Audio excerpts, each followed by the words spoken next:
evening. Oh my gosh. I can't believe I said good afternoon. And it is deep in the evening. Anyway, you all, clearly I am tired. And I guess I came on here because I am getting ready to take a, I'm going to call it a silent retreat. Even though I won't be silent the whole time. What I got on my kitchen table? Receipts, my purse. Anyway, y'all excuse the mess back there. Oh, nice. Hey, 3835. How are you? I'm back for a bit too. You know, I know I get on here. I hope you're having a good day. I hope you had a great day, I should say. Happy Sunday to you. Some people consider this to be the beginning of the week. I've been going live pretty much regularly this week, and I think I'm getting ready to take a little bit of a break. I don't know how long that's going to last. I was just talking about it and thinking, you know, something like a silent retreat. My neck hurts. Oh, man. Mm. Mm. Yeah. So that's what I was thinking about. And I think that's why I'm on here, just so I can prepare us all for my sabbatical. I'm also heating up my food, so I may or may not enjoy that on the live. We'll see how it goes. But yeah, you guys, it has been a long, productive week for me, dealing with a lot of different people, you know. Glad that I made it through this week. When it is okay, honey. Thank you for stopping by. When it is that time of the month, a lot of energy is pulled from me. Hey, Don, how are you? And sometimes I don't really feel that right away, you know? It may not happen until like the third day. Hey, Calvin, of being that time of the month. It's just very draining. I'm doing okay, Don. How are you? Hey, Jojo, how are you? Welcome, welcome, welcome, my belongers. How are you? Hey, how are you? Oh no, your cat died. I'm so sorry to hear that, E. Oh my goodness. Gee whiz. Wow. I'm sending you positive vibes. Oh my goodness. I'm so sorry to hear that. My goodness. Mm. It's so hard when our animals cross the rainbow bridge. I know because I had one cross the rainbow bridge. Hey, hey, Blue. How you doing? You say fly you out? No problem. How's everybody doing tonight? I'm tired, y'all. Hey, Eddie. Hey, King. How are you? Salute to you. Salute. Thank you so much for being here always. Yeah, you guys, I'm so tired. I'm tired tonight. How is everybody else though? I'm warming up my leftovers. Get some stir fry that I think I'm gonna nibble on with you all. And yeah, tomorrow I go for another retightening session with my locks. The lady takes a while to do my hair, but I love her. Shout out to Callie. Why am I up so late? It's still pretty early here. It's still pretty early, and I have some training that I need to do and just kind of prepare my week and, you know, and meditate and, you know, get my mind right for the beginning of this week. Very important for me. What you doing up at this hour?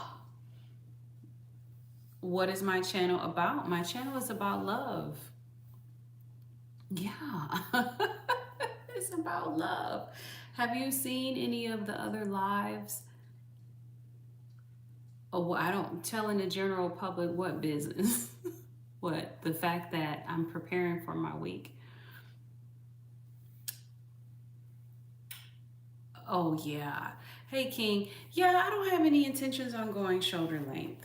I've already been shoulder length many, many moons ago. I have intentions on going thigh length, but not shoulder length. So, yeah. So, there's that. Yeah, my mother, I think she's gonna cut her hair. She'll probably cut her hair shorter than shoulder length. Outfit of the day. Yes. Thank you, King. I appreciate that. But yeah, you guys, I wanted to come on here and love on you all. I know I've been loving on you all week. And what a treat that has been. That really has. For me, for you, for us.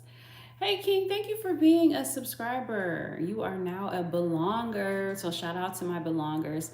Reason why we call ourselves the belongers is because, well, it's a play on words. And then also because you belong here, right here.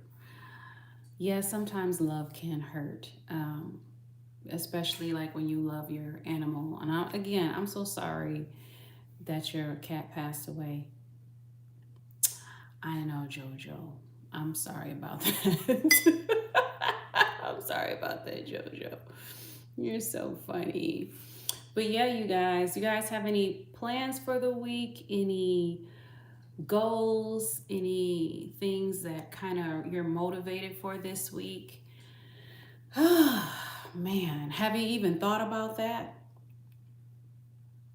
Yeah, King, make sure you catch up with the content. I mean, we talk about so many different things. It's just kind of all over the place here. I don't always have a topic, when I come on the live. Matter of fact, most of the time I don't have a topic, I would say. Usually the chat leads the way and ends up talking about all kinds of stuff we end up going on all sorts of tangents. So there really isn't anything that we don't discuss here. But I do find it to be a little bit more stimulating, than maybe what you might find in other places. We don't talk about things like politics typically because I'm really not political. And we don't really talk about the news. And maybe that's because I don't own a TV. Where can we buy your book? Oh, you guys can find my book on Amazon, actually. I have a few books on Amazon. And the ones that I would recommend Expect Effing More, The 5 Keys to Business Success. And I know it's like you might feel once you've read one business book, you've read them all, and yet you haven't read mine. And actually, it is cited, very well cited, kind of piggybacking off of my dissertation, which was completed back in 2012. Anyway, so I recommend Expect Effing More. The information is still very applicable today. And then I recommend The Ancestors Speak, which is my latest published work, which was released last year. So, you guys, I've been doing some reflecting, and I think part of the reason why I've been doing this reflecting is because I have a birthday coming up in April. Yeah, both of them have the childhood stories, especially Expect Effing More, the last chapter, where it talks about how messes become messages. And also just kind of explains my mindset. Hey, Richard, how are you? Welcome, sweetie. Just explains my mindset and why, I think the way that I do. I mean, as there's a whole chapter on mindset.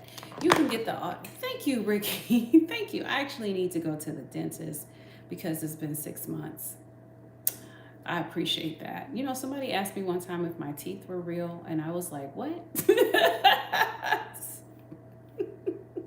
I guess that's a compliment, but that's funny. Yeah, they are real. They are real. Do I need you to? Hey, Brandon. Yeah, you can come read me a bedtime story. Yeah, they're clean. They're clean. And my teeth are clean. But yeah, I'm due for a cleaning. The lady that I go to, the dentist that I go to, baby, she goes to work. Do you hear me?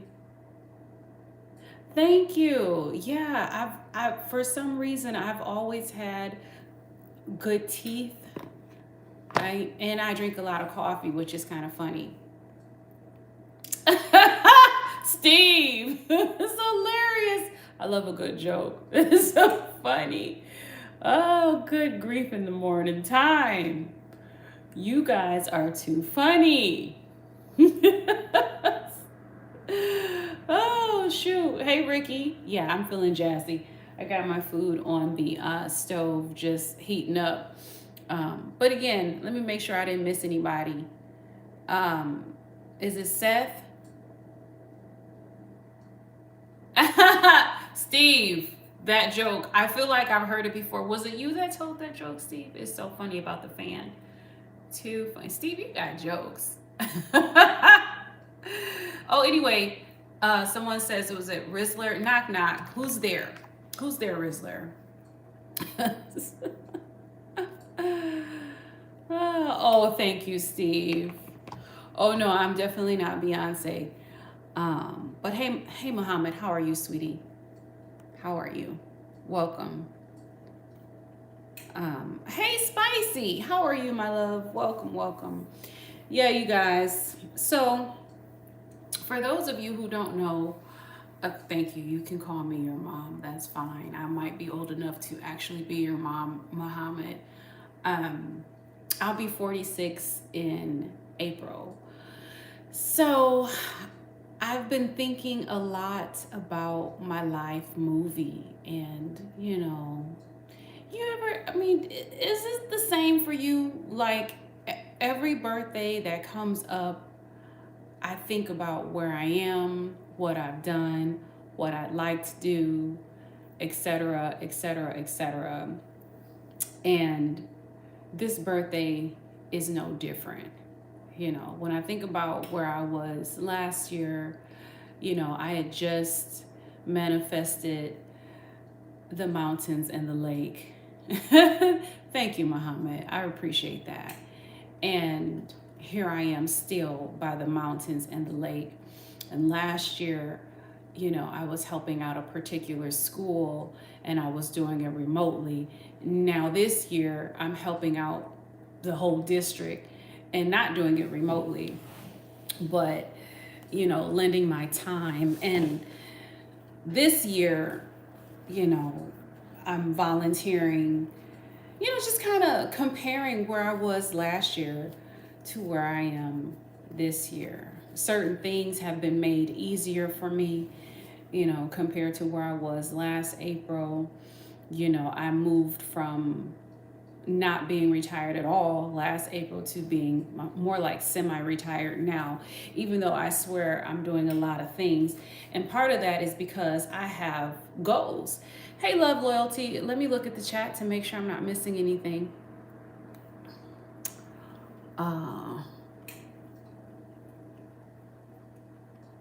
Okay, I'm not missing anything of value. Yeah. Hey guys, how are you? Welcome. Welcome, welcome. Let me check my food. Give me 1 second.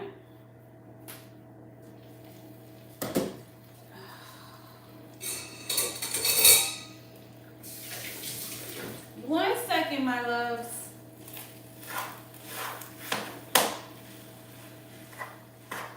I didn't want to put this in the microwave. I just wanted to heat it up on the stove. So here we are.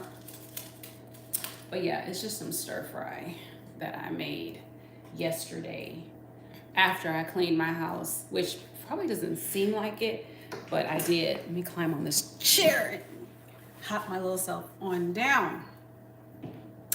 Yes, thank you, King. Go ahead and like if you like what you are seeing, and subscribe most definitely. Oh, I know, Eddie. some people are so thoughtless, I don't even know how they find their way out of bed in the morning time. What? It's embarrassing. Must be embarrassing to their parents. Thank you, love. Oh, hey, Rosalindo. How are you? Is it Rosalindo or Rosalindo? How are you, sweetie? But yeah, Eddie, I agree. I just be like, wow, wow, really? Is this what your parents taught you how to act? Seriously.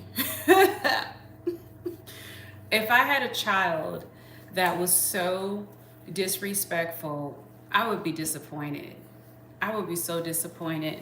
And some of these people, some of these grown-ups, the way that they act, it's like, it's almost like they were never raised to begin with. To begin with. Like, I grew up in a time where you were respectful to people. Even if you didn't know them, you were still respectful. You know, you had sense. Like Rosa. Oh, Rosa, like Rose. Okay. Okay, I got you, Rosa. Thank you. I'm thinking about getting another robe for my birthday and some new slippers. Okay. Let's see. Let me go back. But thank you, King. Hey, E, in your books, are there any stories about... Yes. In the book, Expect Effing More, I do talk about my police officer days. There is an audio version of that book as well on Audible. Let me see if I can pull it up for you. It's in my list of books, because you guys know that I am definitely a bookworm. If you don't know, I'm a nerd to the max, okay? Big time. And I didn't realize I was a nerd until, gosh, probably in my 30s, maybe. You know, I asked my ex, I was like, am I a nerd? He was like, yeah. He was like, you didn't know that? And I was like, no. But anyway. Mindset. Okay, so here's the pluses to the audio and Expect Effing More. The pluses to the audio is that, first of all, it's done. How many hours is this? I don't even know. Oh, the audio is 5 hours and 36 minutes, so it's perfect. Like if you have a long drive. The cons to this particular audio is that it's not my own voice, and I'm going to get to the chat in a minute. I apologize that I'm missing things, but I'll get to you. It's not my own voice, but it's still a nice voice. This book doesn't have my voice. The Ancestors Speak does have my voice, and you could see that there's a big difference between my voice and another voice. Nevertheless, if you were to get the audio, it would still be beneficial, especially if you're not a person that is a reader per se. Okay, and I wish I had a copy of Expect Effing More here, but I don't, like a hard copy. But yeah, if you look at the chapters, well, you probably can't see them because they're going to be backwards. But here are the chapters. There's opening credits, introduction, your time to shine, and it goes over African American women in business. This is something I think all people need to know, especially since it's an understudied area to begin with, no matter your ethnicity or your gender or what have you. Oh, that's a good question. I'm going to answer in a minute. I just saw it come through. So, for example, here's the chapters: the good, the bad, and the ugly as it relates to business for that particular group of people. Entrepreneurship in general, the American dream, and how it was started. Small business matters. Small businesses do matter, and in 2020 we know that small businesses were all but practically destroyed during the pandemic. Let that just sit with you, which is so unfortunate because small businesses employ so many people, and I lay out the statistics in this book. Business failure is very common, even though on the internet you would swear it's not, because you're only hearing stories about success, but you're not hearing the stories about failure because people don't want to talk about their failures. They don't want to talk about them because they're not popular. What? And then the chapter here talks about why Black women are starting their own companies anyway. I think this is applicable to everyone, just to give you an overview and an insight on different groups and why they start businesses. Feminine leadership is important to discuss as well. You know, as I cite in here, that companies who have women in, higher up positions or higher level positions tend to perform better from a financial standpoint. So it's more than just doing good, because it feels good. It's actually doing good to also improve your bottom line. And then I talk about the African American female entrepreneur experience, which I think is interesting to know. And then some comparisons, and then dual discrimination theory, because it exists in the research, in the literature. And then Black women entrepreneurs in other countries, industries that we dominate and why we dominate those industries. And I think some people don't like to hear about the experiences of others because for some reason they're just focused on their own reality. But I think when we know about the experiences of other people, it helps us to be more well-rounded. It's just like going to another country and learning the culture of that country. Hey, Leaky.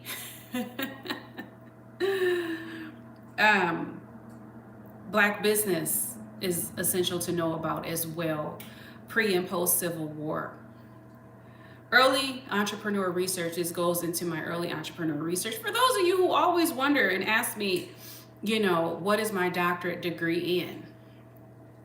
This kind of goes over that. And then some comparisons. This is just chapter 1. Okay. It's very research heavy because it's not just my opinions and my emotions. And then the courage to defy the odds. And then chapter 2 gets into the keys to business success, which is also very interesting. You guys want to hear a little bit of this book? I'm going to let you hear a little bit of this book. Okay. And then we go into the keys, the mindset, know thyself, positive mindset, blah, blah, blah, PMA and business owners. Yeah, exactly. The failures are very important. I'm going to read the comments and then I'll play a little bit of this book and then I'll get my food and then I'll nibble on my food while we listen. Okay, let me scroll back. Yes, you can buy my book on Amazon, for example, blah, blah, blah, yada, yada, yada, do. Yes. Yes, Oh, maybe I should play the chapter about my police officer days. Maybe I'll do that. Thank you, Big Don Dada. How are you, sweetie? Thank you, John, again. Okay, Rosalindo. Okay, that's beautiful. Hey, Alexander, bonjour.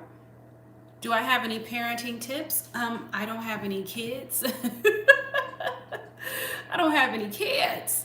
I do have a stepdaughter. She entered my life when she was 2 years old, and now she is 23. That tells you a lot. Based upon my experience of being a stepmom for that time period that I was a stepmom, all I can tell you is to love your kids unconditionally. Love your kids unconditionally and pour into them. You see, what you pour into them, you get back out. Very important. My birthday's in April. Oh, thank you, Alexander. Did I record the audio version myself? I know, I love when authors do that too. And boy, I get disappointed when I hear when it's not the author. And Expect Effing More, it is not my voice, because that book, the audio is like 6 hours long. In The Ancestors Speak, which also has an audio version, it is my voice. And that book is, I think, less than 3 hours long, the audio. Both of them are really good. Completely different books. Completely different.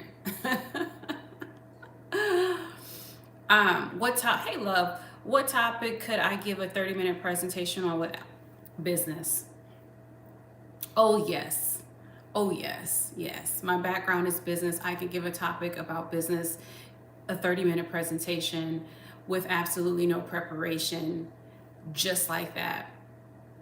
Another topic I feel I can do would be stillness, the topic of stillness and meditation, and mindset.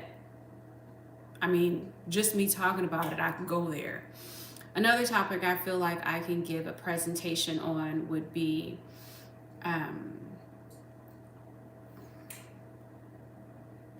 veterans. Veterans. As a matter of fact, I just did a presentation not too long ago about veterans entering the workforce. Okay, but good question, love. What about you? What'd you say, E? I have severe social anxiety, so the answer would be none. Speaking in public is a nightmare. Yeah, you're not by yourself. You're not by yourself.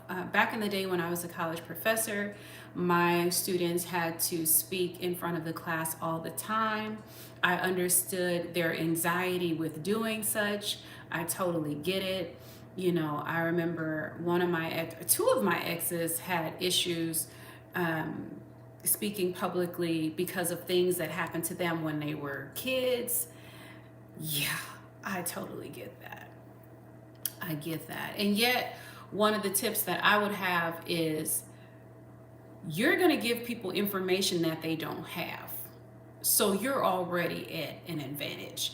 Also, too, preparing your notes is essential, especially when you're going to do a presentation. Anytime I do a presentation, like if I'm going to be presenting on a stage, for example, I already have my notes situated. It helps to have a PowerPoint slide available so that you can read off the slide. As a matter of fact, with many of the speaking engagements that I've done, they requested, a PowerPoint presentation. When I spoke near Times Square for NFT NYC, they wanted a PowerPoint presentation. I was called to speak in LA for another NFT event. And first I was going to speak on a panel with a group of people internationally. Did not make it to the panel, had the wrong time, and then they were like, oh, well, our speaker canceled. Are you ready? Yeah, I'm ready. I already had a presentation ready to go. And when I did Women of Web 3 in Miami during Art Basel, I didn't have any notes or anything like that, but because I was speaking about business, it was easy for me to just do what needed to be done. And I was on a panel then. So yeah, I guess it depends on the topic and it depends on how confident you are in the topic. Yet it's important to have some notes, even if they're just situated in your mind. Some things that I talk about, I've talked about them over and over and over again. I've written about them in my courses. I've taught them to my clients. So it's like, they're like burned in my mind. So it's easy for me to talk about it and almost talk about it verbatim. I mean, when you've done interviews and this and you're constantly talking about the same thing, at some point it just becomes repetition. And until you get to that place where it's repetition, then you practice it. And perfect practice makes perfect performance. Okay. Okay. I'm almost there, y'all. I'm reading everybody's comment because everybody is important here. Y'all know that, don't y'all? Thank you, love. Hey, your buddy. Hey, boo. How you doing? Hey, Quay. Hey, sweetie. How are you? Hey, again, Leaky. How you doing? Hey, Will Mac. You like country? I'm here for it, baby. What you say, love, loyalty? What's a belief you held for a long time that you recently changed your mind about? Well, I don't think this was recent, okay? Yet, for a long time, I was a traditional Christian. Okay. And that was the path for me for the time being. And it served its purpose in a very, I learned a lot. I learned a lot. I learned a lot. Yet at some point I graduated. I feel like I was in my late 20s to early 30s when I graduated, which is pretty ironic, especially if you know the full story of everything, which I talk about in a lot of the books. But yeah, so I used to think that my way was the only way, Christianity was the only way, that was my way. I used to think that everybody else was wrong until I had a revelation, and that revelation was God, source, whatever you want to call it, does not have a particular religious preference. It's not checking a box. The revelation specifically was God is beyond a box. And I had that revelation umpteenth years ago, because I'll be 46. So that revelation came to me when I was like probably maybe 29, 30, something like that, which I had been a traditional Christian since I was about, maybe 11, I moved on to Christ consciousness and beyond, But let me make sure I'm not burning up my food, because y'all, a girl has to eat too. Let me scroll back. Okay. What about you, love? I love my failures. I learned through them. Now, yeah. I always say fail forward. Absolutely. Okay. I don't know who you're talking to, Scooter, but I'm not one of your little friends. What you say, E? Lately, when reading nonfiction, I haven't read books from front to back. I just read chapters I find most interesting. I would just skip your childhood stories. Skip to the childhood stories and police chapters. Yeah, not everyone. And that's fine. There is no rules as to how you need to read a book. I think sometimes we just automatically assume that you have to start at the front, but hey, you can start at the middle, or you could just flip open a book and read something and just read whatever's on that page if you want to. Yeah, there's no rules. There's no rules.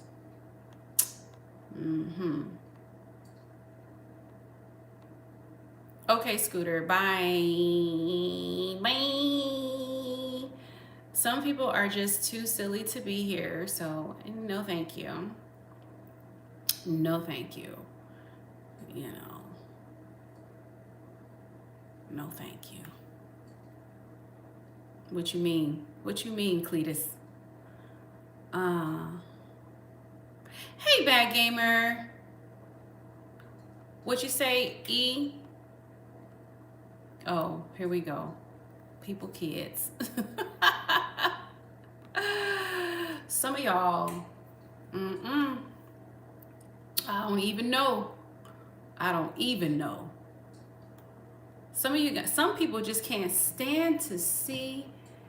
They can't stand to see a person that's at peace. They can't stand to see a person that's smiling. They can't stand to see a person that is present. That's really a sad state of affairs. They just can't, and it's unfortunate. Hey, 4292 Namyo Renge Kyo, sending it right back to you, baby. I know, bad gamer. I know they cutting up. What you say, Rosalindo? Can I provide any advice? I broke up with my partner earlier this month. We were long distance, but we really weren't compatible. But she absolutely loved me, and now I have grief. Yeah, and a heavy heart. Well, first of all, I'm sending you love, because it's not easy when you break up with someone. Hold on, let me turn my food off so it doesn't burn up. Okay. I'll get to that in a minute.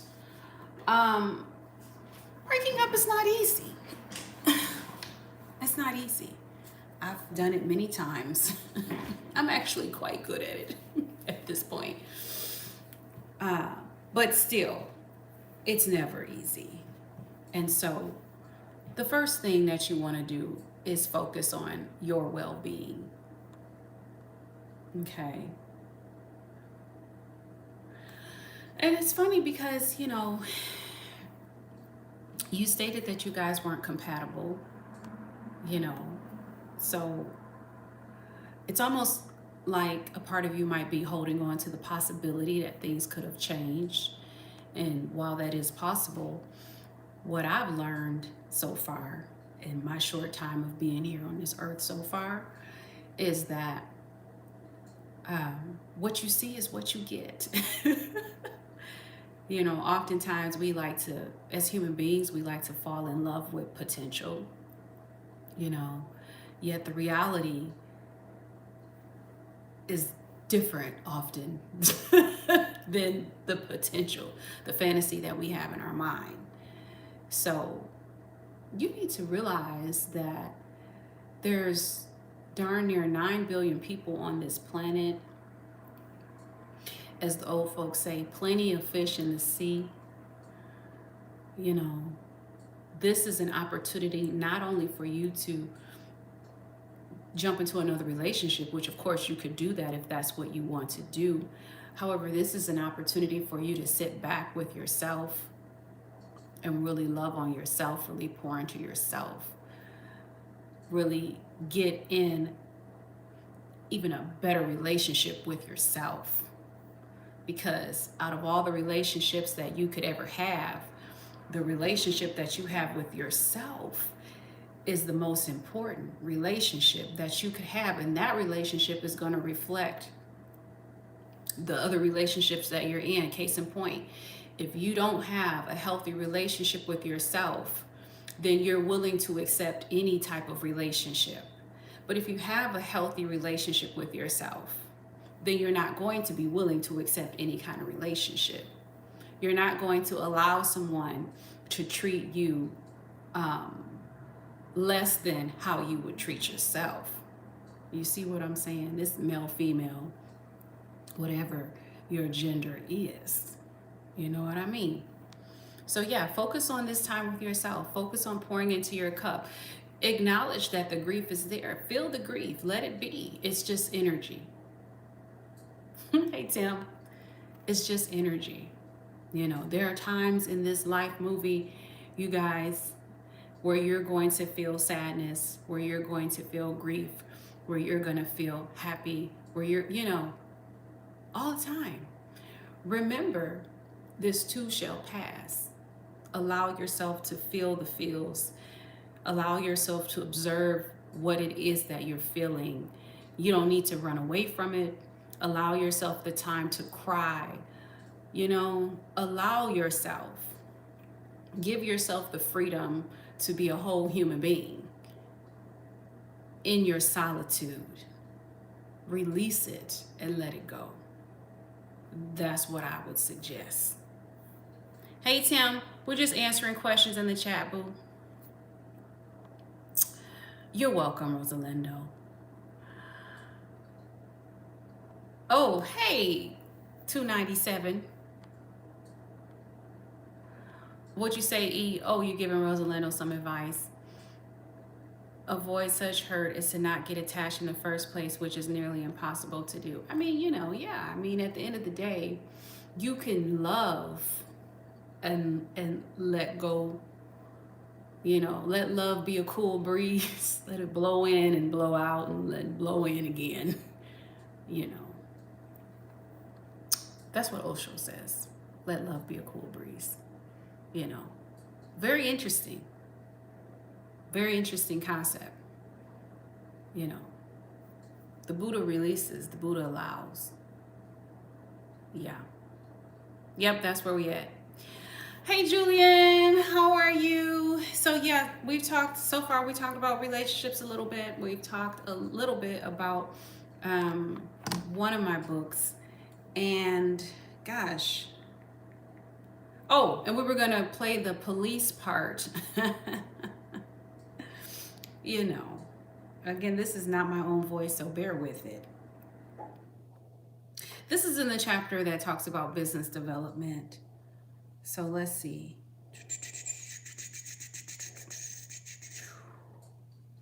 This was one of the,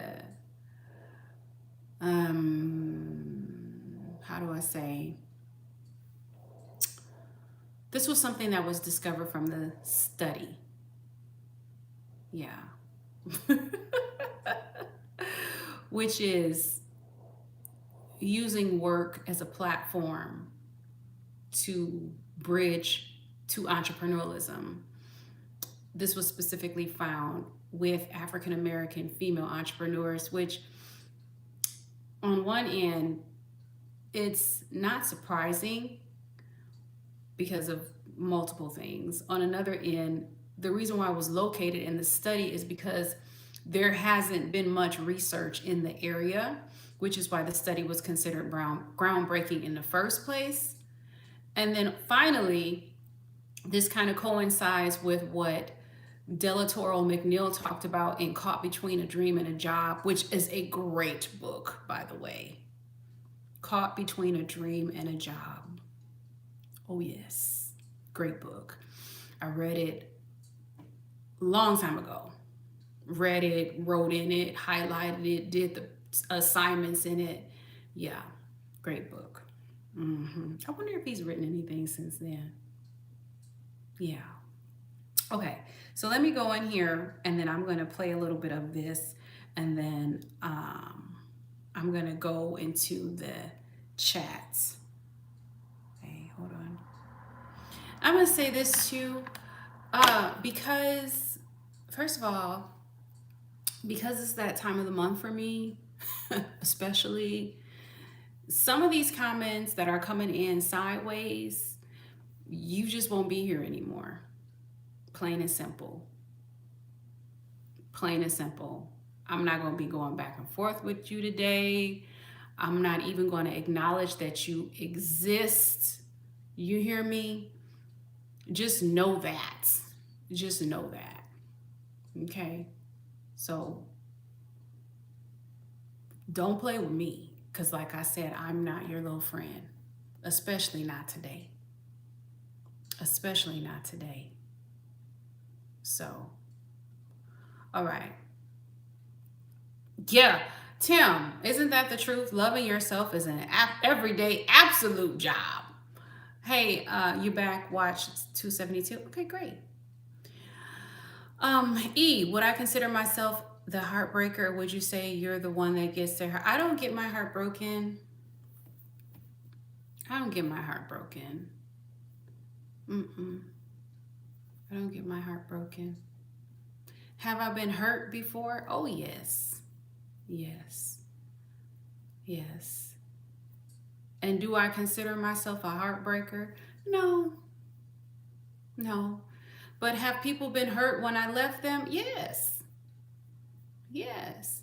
But did I leave them for no reason? No. Did I give them chance after chance after chance after? Yes. Did I tell them to get their shit together? Absolutely.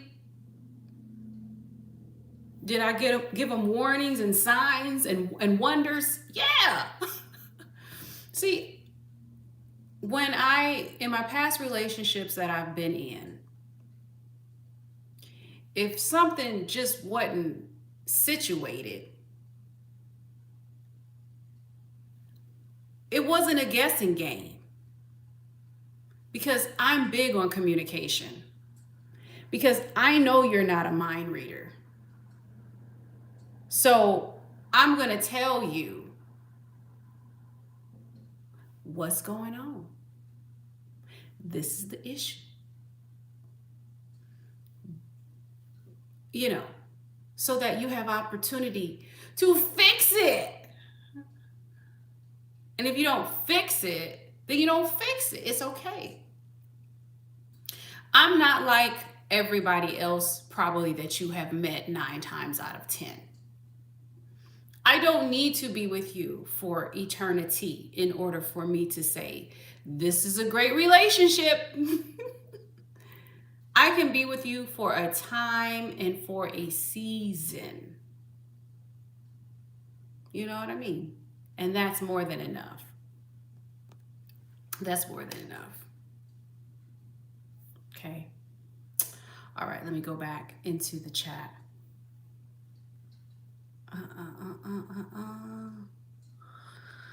Hmm. Hmm. Jojo, you're funny. Yeah. Thank you, Rosalindo. Thank you, sweetie. Um, what you gonna do, brother? Is that Hulk Hogan? Am I my own competition?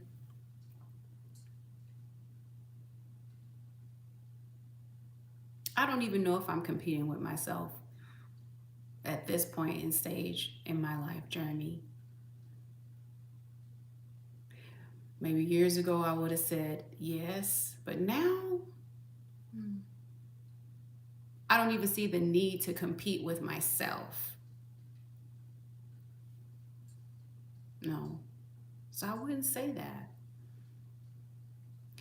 It's a different energy. It's a different energy for me because I have a very extensive resume. And I have been giving since I'm thinking about my first experiences, probably since the 80s, since the 90s. So I've always been B. And to me, the most important thing that you can give is love. And I've done that in multiple ways. Multiple ways. So whether it be books, courses, products, services, teaching, content, advice, presence is the kicker here. Presence, my time, my energy. So I've been doing that no matter what I've done. You know, I sit before you with 3 degrees, including a doctorate. Do you know how many times, well, this at least twice, that I've cleaned toilets? And that was for one dispensary that we started. I wasn't going to wait for anybody to come in there and clean the bathroom. It was on me. It was on me. Or when I worked with children and cleaned the toilets after them, wiped their noses and all of that. I've had multiple positions where I've had to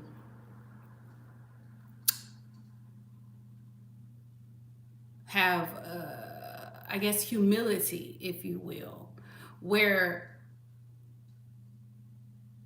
I had to come in as if I didn't have all of the experiences that I had already.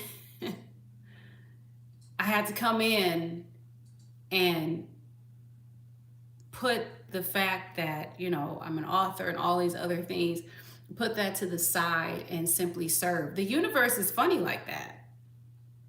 You know, I've had journeys where I have driven Uber and I have driven Lyft, and people will be like, why are you here? And I say, man, I'm tearing up because this is real.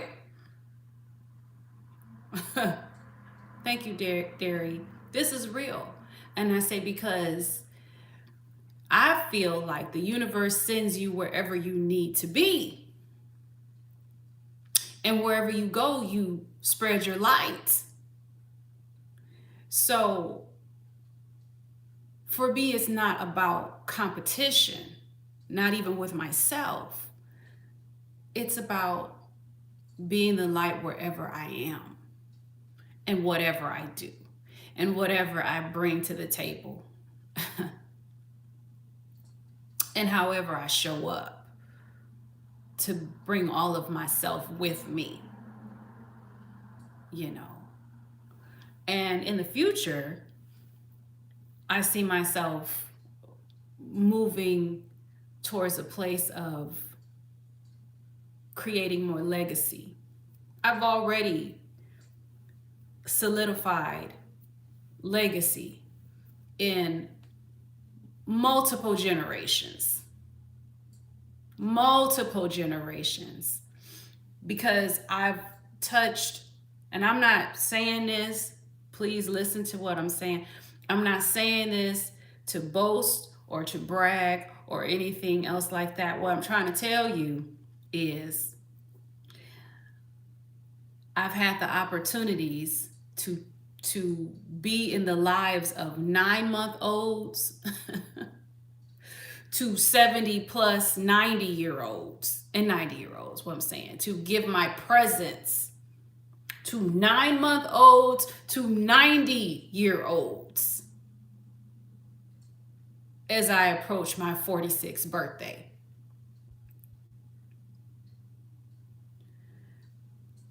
I see me doing more of that in a way that's sustainable for me. And maybe teaching other people how to be a light on this planet, in this ghetto earth, in the first place. So yeah, track record says everything it needs to say. Track record say receipts of love. Receipts of love. Not just receipts of financial acumen in helping others. Because, you know, that goes up and down and up and down and up and down. Receipts of love, too. So, as we're talking about things and people's kids show up who don't have any sense whatsoever. But yeah, let me go back.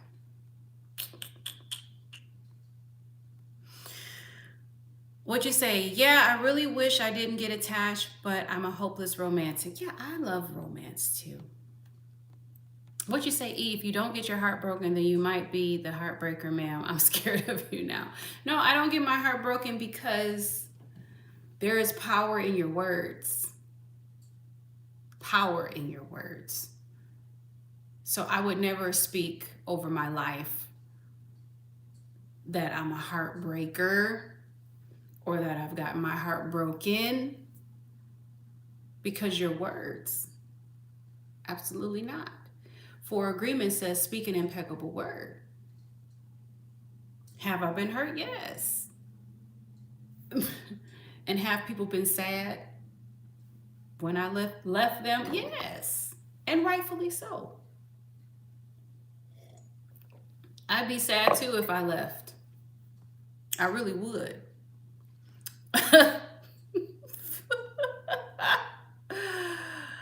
Oh, shoot. Yeah, I don't know what you're talking about, Milk. We get it. You did everything right and others did everything wrong. You're great. Yeah, because that's exactly what I said. Is that what you deduce with your listening skills? Really? Well, you need to improve your listening skills and maybe pick up one of my books or another one. So, you know, I'm sorry that your issue really is with yourself. It's not an issue with me. It's an issue with you. People don't understand they attract who they attract according to the way they are. Um, there is some truth to that. People attract people for different reasons. Let's be clear. Some people you may attract because there is a lesson that you need to teach yourself. Oh, I'm sorry, Tim. Might want to say it another way. There are a lot of words that have been banned because people don't have sense.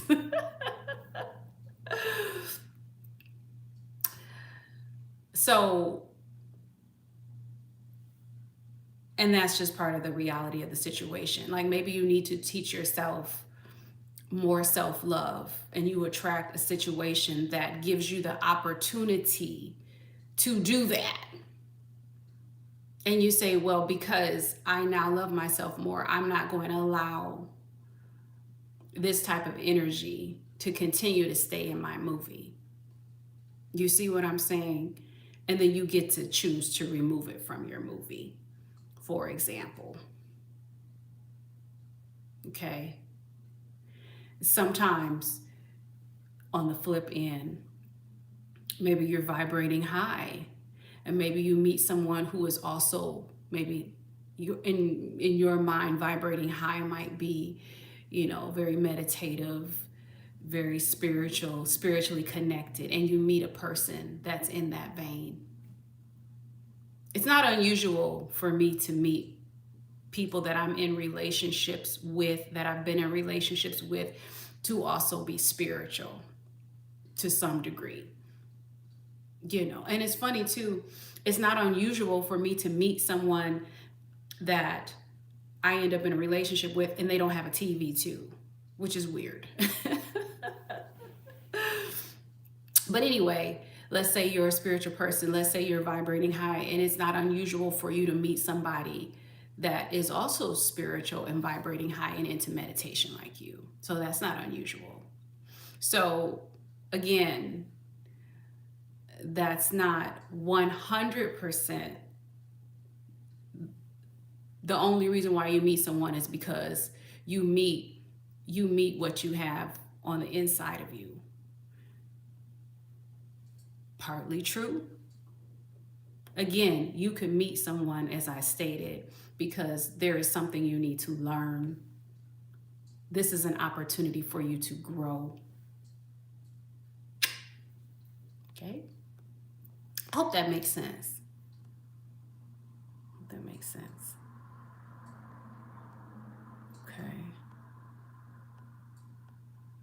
Okay.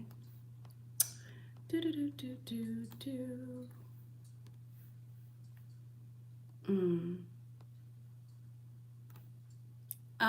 Hey, Wyoming. I'm not sure how strong I am, but hey.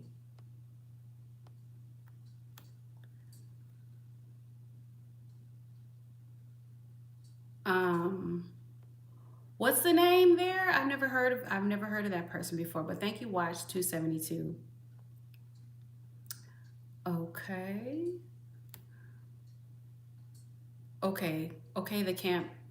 Okay, and what about it? What about it?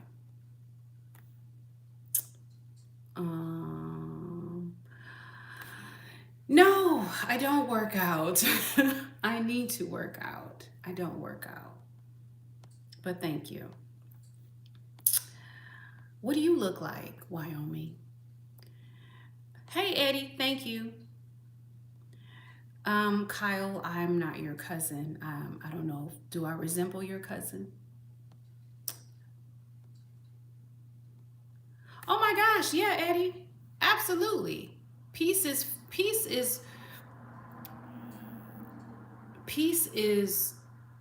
who we are. I don't feel like we're separate from peace. That's one perspective. Also, peace is a choice. It's a choice. Many people don't have self-love, and many people are not I say many, and that's probably not statistically accurate. And yet this has been what I see oftentimes, especially on social media. Because if it were common for a person like myself to come on here and say that a person in my life, adding a person to my life, is an overflow, not because I have a deficit. If it were common practice for people to love themselves and be at peace with themselves, that would not sound strange. It wouldn't sound strange. But it only sounds strange because our society in general has told people that the only way to be happy and to be complete is to be with somebody. Which there's nothing wrong with being with somebody. Yet if you're looking for someone to complete you, it could be problematic. But do you? You know, that's how I feel. What you say, E? I had a very positive and uplifting person in my life. She never made it to 40. Oh, wow. Died at 35. Oh, I'm so sorry, E. I'm so sorry that happened to you. Okay, Tom, what you talking about? Okay, Burrito. Let me remind you guys, for those of you who do not seem to realize, I didn't ask you to be here. And I do not need you to be here. Okay? Some of you all that's coming in sideways, baby, you could leave. And it's not going to make my stir fry taste any different. I did not summon you here. So if the talk is not for you, if the vibe is not for you, then it's not for you. Do you understand that? Not everything is going to be for you. Because it ain't. And that's okay. And I'm not trying to be for you. Do you understand that? So instead of posting tomfoolery,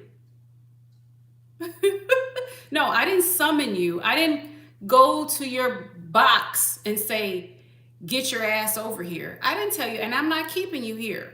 The only thing that's keeping you here is you. You control you. If you don't have enough sense to know that, then perhaps you do need to stick around so you can develop your senses. Nobody controls you. Are you crazy?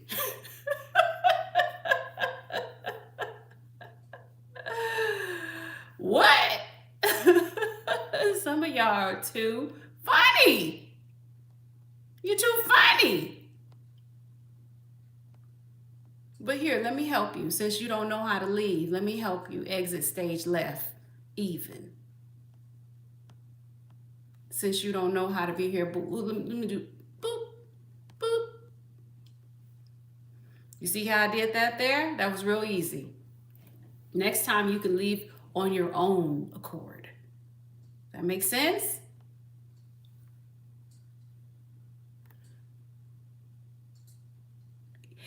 Yeah, Wyoming, I don't, no, I don't know what you're talking about. I don't know what you're talking about. I don't know what you're talking about. I don't know what you're talking about. Yeah, I need to work out my arms. You know, I come from a dancing background. You know, I used to be in ballet. So, I don't know. Maybe that's what you're picking up. Maybe you're picking that up. I don't know. But y'all, Hey Chino, how you doing, sweetie? What you say, E? I'm actually not spiritual at all, but I do acknowledge that there's a lot about the universe that we simply do not and probably will never fully understand. I do know energy is real though, and yours is positive. Thank you, E. I appreciate that. And I agree. There's a lot of things that are just, you know, the universe is full of mysteries. And yet I feel like all the mysteries are within. Ah, that's a good joke there. How do you say your name? Amen? That's cute. Cute joke. Thank you, Tim. Sometimes I gotta read people down. I read people down. People acting like they doing me a favor. Baby, you're not doing me a favor showing up being dumb. How you doing me a favor? Showing up with no sense. You ain't doing nothing but embarrassing your bloodline. Hey Andrea. How you doing, love? Yeah. He gone already. I know. Somebody trolling for no reason. Don't worry, we fix that. What'd you say, Tim? I got rid of him. Because let me tell you, it's just not. I already told people that it's that time of the month. And please, why people want to test things on today? Okay, Andrea. Okay, what, sweetie? Oh, thank you. Thank you, Amen. Thank you, Chino. Thank you, sweetie. Oh, thank you for being here. Wyoming. Why are you so fixated on what I look like, boo?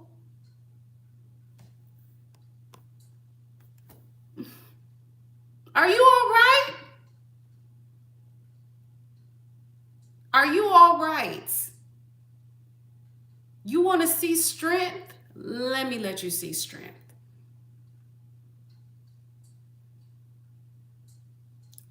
Let me let you see strength. Okay? Listen here. Is it because you don't have any muscles whatsoever? Is that what it is? I'm not here. I'm just saying, let it go. Leave it alone. It's done. I got it. I got it. I got it. Put it to bed. Let it rest. How old are you? How old are you? Some of you guys are so uncouth and have no decorum about yourselves.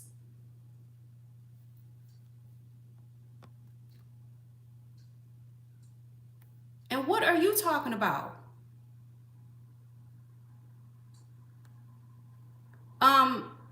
Andrea, what you talking about? Because I'm 2 seconds. I mean, are you okay? Are you okay? Are you okay? Social media has created environments where people are so rude and lack any type of awareness whatsoever. No awareness whatsoever. Ask yourself, please, if you were meeting a stranger on the street, would you act the same? Probably not. Probably not. Because you know, people, shameless. Thank you, Long. Because people would probably punch you in the lip at best. But because you are hiding behind a keyboard You think that karma has no reach. But let me tell you, karma has already done its job. Because of the fact that you feel the need to show up on somebody else's live and just be a damn fool. That means that you are a miserable person. Do you understand that? Do you understand that? Do you honestly think that you do any harm to me by showing up and acting an ass? No.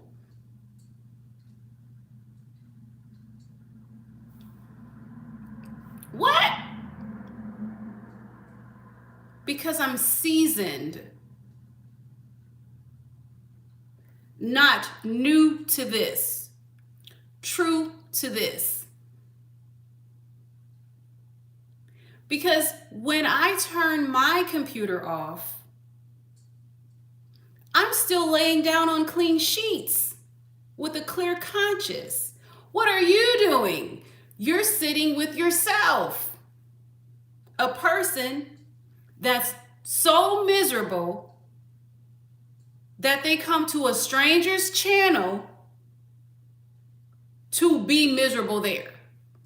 You mean to tell me you took, right, with lotion, coconut oil. You mean to tell me you took your energy that you could have used to be kind, which cost you absolutely nothing,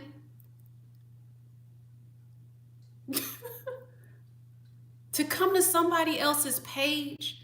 You mean to tell me you looked at the news this morning and said, you know what? The world is not wicked enough. Let me add some more tomfoolery. You mean to tell me you did that? Then that says a lot about where you need to heal. Because if you are the type of person that's adding extra foolishness to the world, you are part of the reason why the world is headed for self-destruction. Period. Period. Shout out to Australia. The camp, you didn't miss nothing, boo. You didn't miss nothing. It's just the typical Joe Blows and Jane Does who are miserable people, who lack courage. But I want to tell you something that maybe you don't know, because maybe you are not old enough to know better. Yeah, we're all works in progress, and yet that doesn't excuse people who are intentionally foolish. We can be works in progress into Jesus come back. You hear me? And yet what I'm doing here is correcting. Why? Because this is my platform.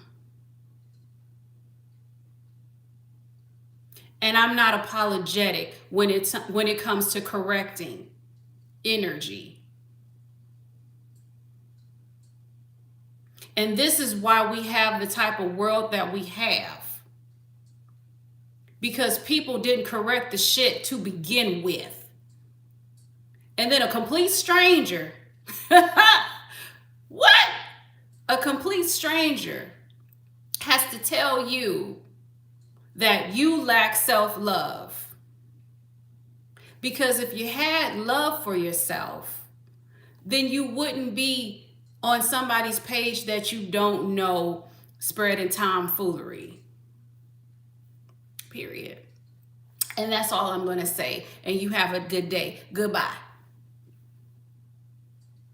Goodbye. Goodbye. Goodbye. I mean, right. Unapologetic all this year, Eddie.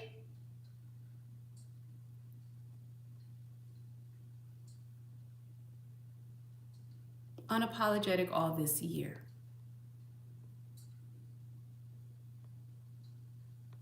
My platform isn't trying to bring forth anything.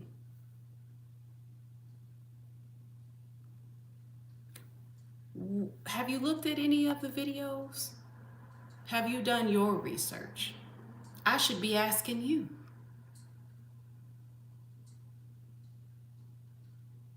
That's another thing, and this is nothing against you specifically. Society has raised a group of lazy ass people.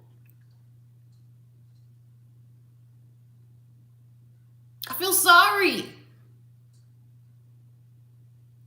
for some of you guys because you don't read, you don't research, you don't look, you don't check out, you're ill-informed, you don't know what the hell is going on. Somebody always has to spell it out for you. It's not about feeding the trolls. It's about regulating. Baby, I'm a regulator. I'm a regulator. And nobody is going to tell me how to regulate my channel, subscriber, belonger, or not. I'm going to tell you that right now. Period. Period. Period. Because you don't have to be here. You don't have to be here. You don't have to. It's very simple. It's very simple. It's the audacity, like I said in another one of my videos. You got different types of people that come on your live. Some people come on your live and they have sense. That's most of us. Some people come on your live and they have no sense. As I stated in many of my lives before, sometimes you get your ass handed to you, you get read your rights. Sometimes you get ignored, sometimes you get blocked, sometimes you get all of the above. And then you always have somebody, some people, you don't have to say that, you don't. You know what? It's not draining for me. It's not draining for me. If it were draining for me, I would not. But sometimes I have to make things a teachable moment. Please do not worry about my energy because I'll be 46 next month. I have plenty of energy to give. I appreciate you. Thank you. So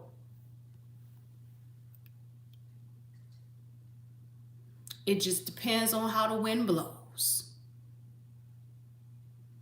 Because what people don't seem to realize is I don't have to show up here in the first place. It's like, do people not understand that? I'm not on YouTube to get a check.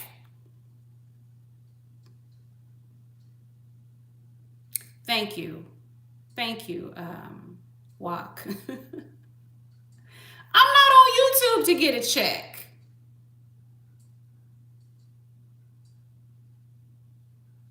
I can tell everybody to kiss my ass. You hear me? What I'm saying is I don't have to people please, and I will not people please, and I will not sell my soul. And if I feel like telling people where to go and how to get off and listen, then I'm going to do that. And if I feel like I want to take a whole 10 minutes to do it, then I'm going to do that too. Then if I feel like if I want to delete them, I'm going to do that too. It just depends on how I feel. Everybody can run their channel how they run their channel. Everybody's more than welcome. Thank you, Tim. What you say? Everybody's more than welcome to run their channel how they run their channel, but I'll be damned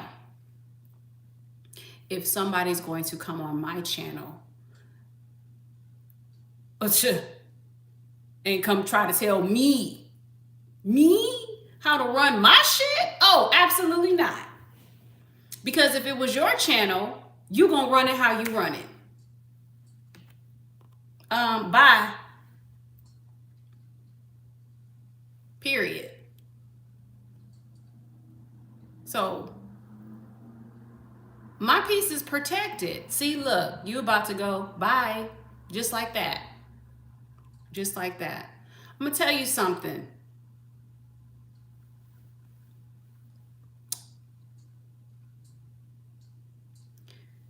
It does not matter who you are. You're not gonna come up on my shit and tell me how to run it. Period. Let that be a lesson. As much as I love E, it's not a power trip. You gone too. Guess what? You want to see power? Boop.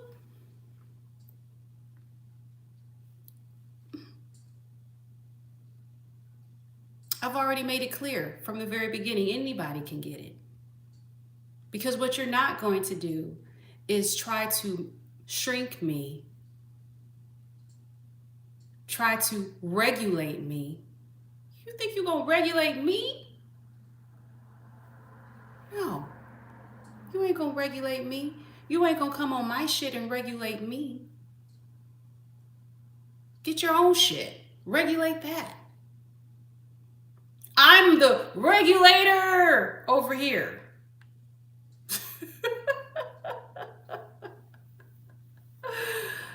Some of y'all don't like that. Well, too bad. Too bad. I'm sorry, but I grew up in the 80s. That's right, mount up. I grew up in the 80s. If you were fired, you were fired. I grew up in the 80s. They didn't give you lunch at work. You fucking brought your own lunch. I grew up in the 80s. Some of you guys need hard truths.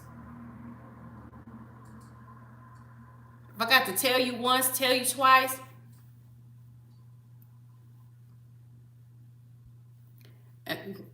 If I got to tell you once, tell you twice.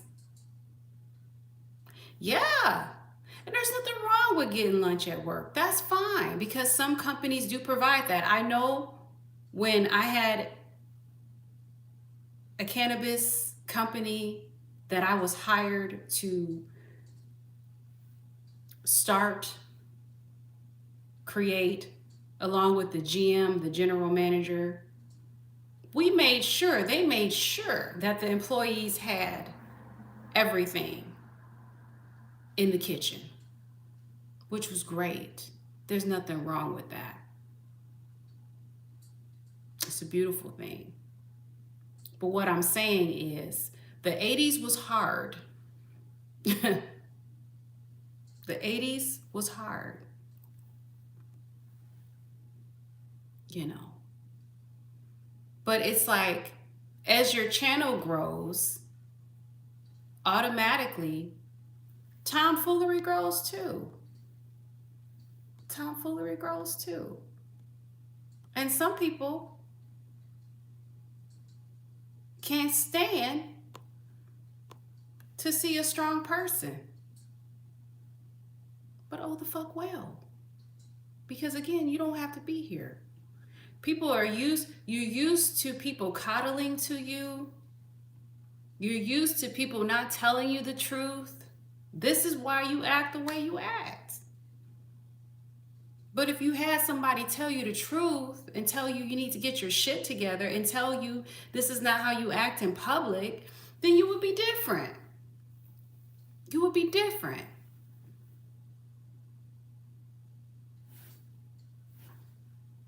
Anyway, let's carry on, shall we? It's so sad, Tim. So sad that I have to regulator like I do. But you know what? I ain't never scared. So, oh well. Oh the fuck well. You know?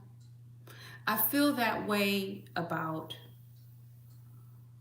jobs. I feel that way about real people in my life. And I feel that way about social media. If I got to regulate, if I got to remove. But one thing about it is, I'm going to speak my truth, or I'm going to show you how not to play with me on today.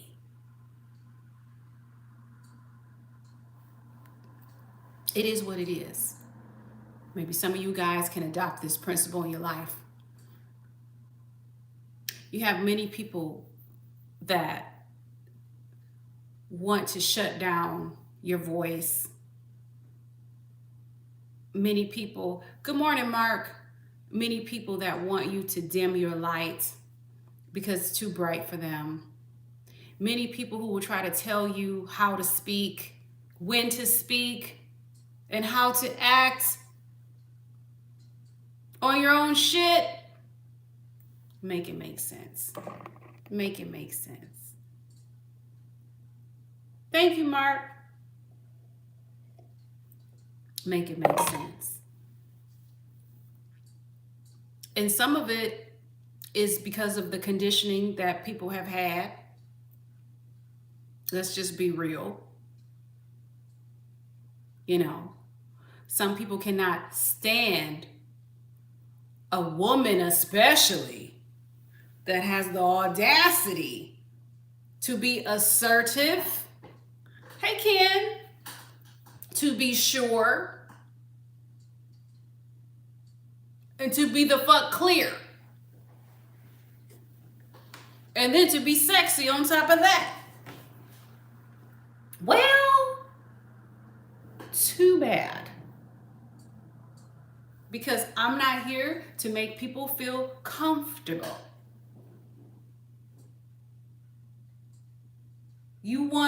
People so used to people just telling them whatever they want to hear. Because they say, oh, well, these people, they need me. This is their job. Baby, I've left jobs, please understand. Baby, I've fired clients, please understand. I've left better places and removed people from my life that didn't need to be there. So what the fuck makes you think that if you don't have any sense, you won't be removed too? Let me be clear. Now, I don't even know who asked for it. Might be removed at this point. But hey, you got to work your way. You got to work your way to be removed. And sometimes you just got to say the right thing. Call it a power trip if you want. If I was a man, you would say, oh my gosh, he's so powerful. He's so strong. Oh Lord. Oh yes. Oh yes. Thank you. Thank you, the champ. Hey Louie, how are you, sweetie? Thank you for being here. Now, for the rest of you guys that are still here, thank you for being here. And thank you for having sense. Thank you for knowing how to show up on somebody else's shit. That's a funny question, Eddie. No, I've never seen anybody get their chain snatched in the 80s. It's super funny. Is that what they were doing in the 80s, Eddie? I had no idea. That's funny. Oh, Eddie. This is why I'm glad that my people, my belongers are here. You guys know I love you. You know, hey, sometimes you guys gotta see me. Yeah, the 90s, maybe Eddie. Maybe that was happening in the 90s. Maybe I heard about it in the 90s. I hear about it in the 80s, but that's interesting. was it the 80s? I think that's when they had the big boom boxes and whatnot. You know? But yeah, you guys. Anyway, Tim, you've seen me go off many times, and so you already know what it looks like. And so such is life. Tim, I never get rid of you. So there you go. There you go. Um, some of y'all are like true OGs, and it was New Jack City. And, and my true OGs, especially my old school people, y'all already know what time it is.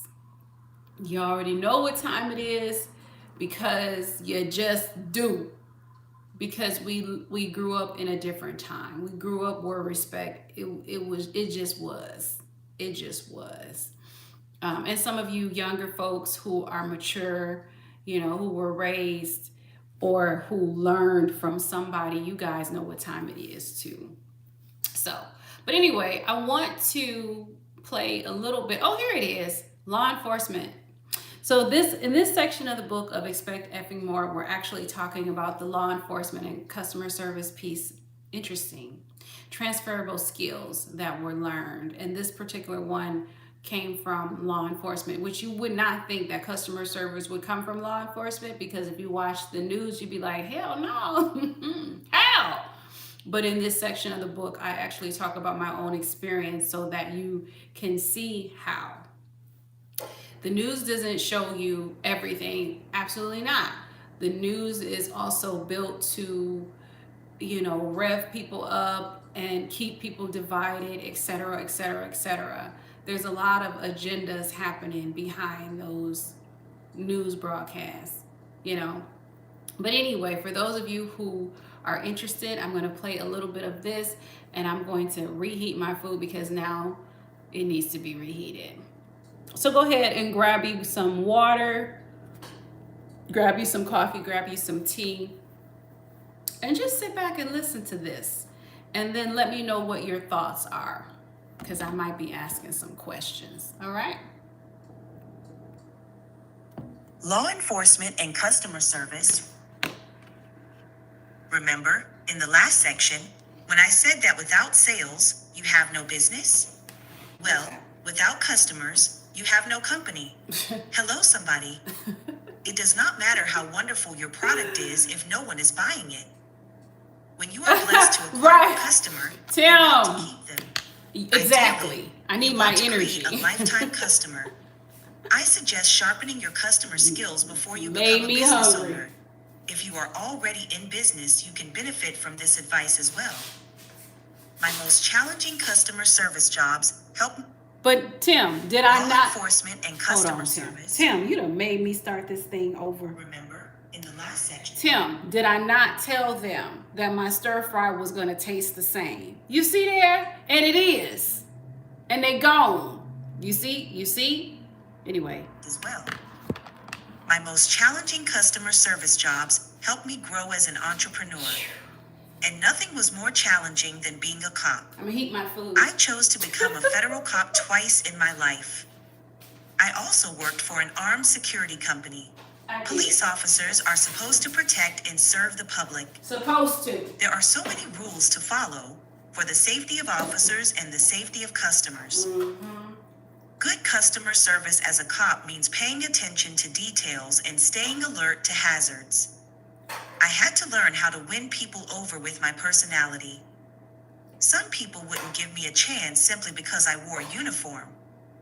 Typically, in a career like law enforcement, no one likes you, but everyone needs you. Right. People can be very rude simply because you were dispatched, meaning that someone called the police and you showed up. I was trained that no matter how people behaved, I had to remain in control and calm. Right. I learned how to deal with irate customers by listening and using verbal judo. The lack of good customer service could result in injury or worse. Your customers are people who you strive to keep safe, and they count on you. A good police officer is one that has exceptional customer service. They are reliable, trustworthy, and have good character. As a federal officer, I polished valuable skills like how to listen to customers, identifying their issues, resolving complaints, and delivering customer satisfaction. Customer satisfaction for me as a law enforcement officer was when the public was happy with the presence of safety that I added to the community. An officer is another part of the community, just like the firefighter and the teacher. Each one is valuable and can add to the community when they do their jobs with integrity. I earned love and respect quickly on my police tours. People had to get to know me beyond my uniform. They had to see my smile. You have to learn how to attract people as a business owner. You attract customers with your charisma and reliable services.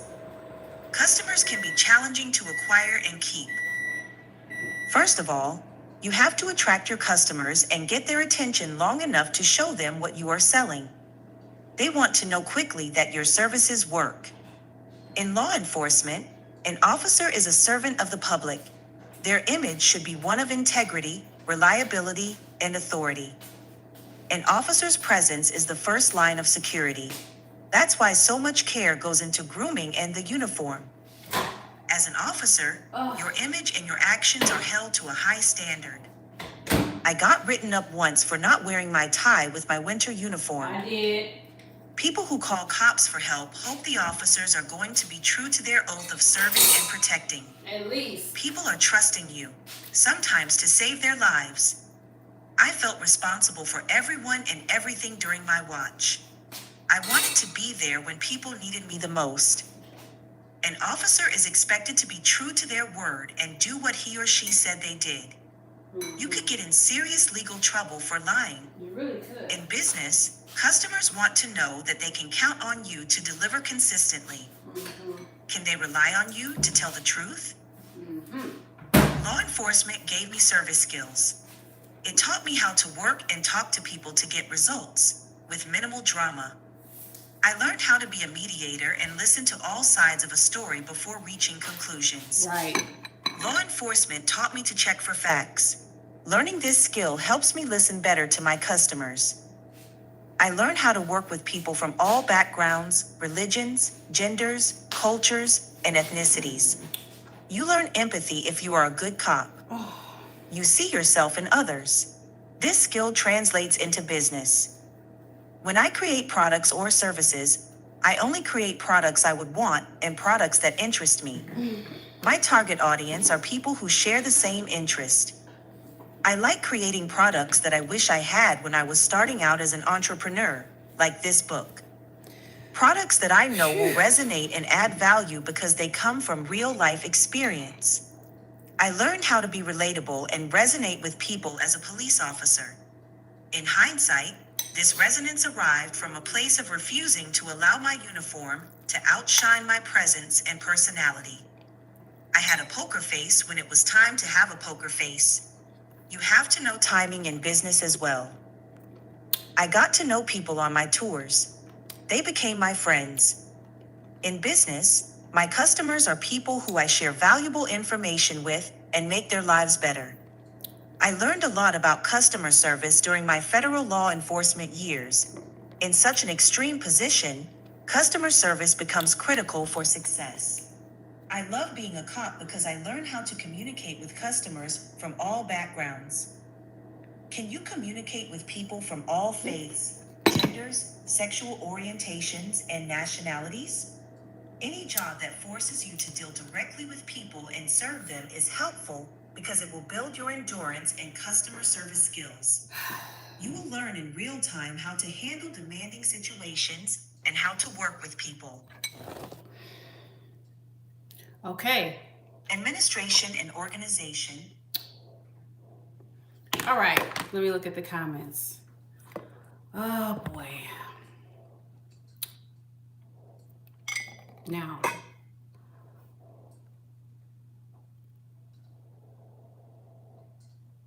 thank you. And you know, let me tell you something. What's his face? I ended up bringing him back to the chat. And and the reason why I brought E back, because he was abolished into the place where all people get abolished. But the reason why I brought E back is because his cat died, I think, this morning. And so I thought maybe he wasn't, he was probably in an emotional state. So that's his grace. So I brought him back to life here. That's just the way that I roll. But should E, if you're out there, if should E decide to comment, please think about what you post before you post it. Period. And what are you talking about? Okay. All right, let me scroll down. Tim, you're so funny. What you say, 543? I knew what time it was when they started feeding off each other with rude comments. Yeah, exactly. That's what weak people do. And read, listen here. They made me hungry. Manipulation and intelligence go hand in hand. They sure do. Sometimes. It's not 100% true that an intelligent person is naturally manipulative. That's not 100% correct. I do use the ceiling fan for the ceiling fan. The ceiling holds things together. Does that make sense? Okay. E, I was just saying I brought you back to life because of compassion. But E, please do not tell me how to regulate this channel, boo. I love you like a cousin. Okay? But please. I love you like a cousin. I did bring you back. Thank you for being here.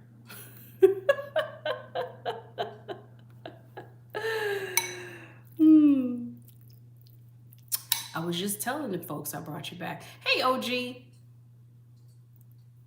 What you talking about, Steve? What? Steve. What? Hey, 4276. E. Just because somebody comments on something doesn't mean that they're bothered. I guess that's the part that you're not understanding today. You know what I mean? You got the right to do what thou wilt.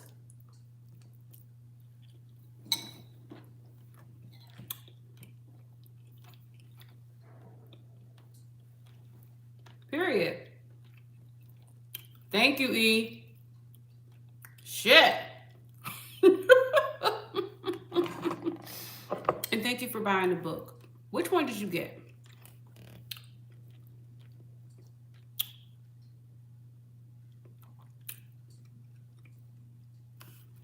Yeah, well, first of all, what people don't understand about the Buddha is that the Buddha carries a sword as well, which means they cut through the bullshit. And the sword is active. It's active. It's active. Thank you, Eddie. So simple. So simple. Eddie, you're funny. But I appreciate you, E, because it takes courage to apologize, and I know because I've had to apologize to many times. Oh, okay. That's good, Steve. Good for you. I know. Every once in a while, you got to let people have that heat. You know what I mean? Every once in a while, I got to let people have that fire. Every once in a while, I got to bring out Shango. Mm. Y'all, this food is so good. Because,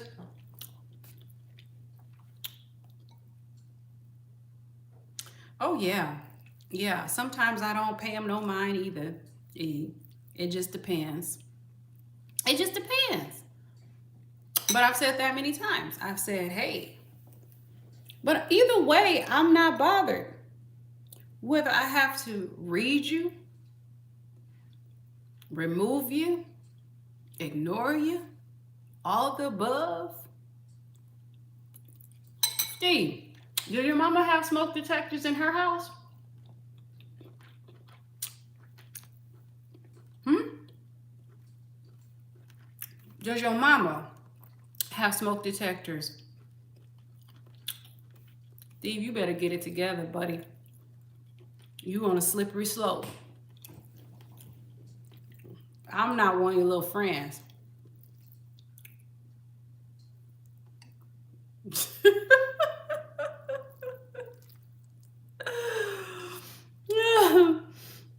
4276. Funny. Mm. Yeah. Get out of here. Get it together, Steve. Get it together.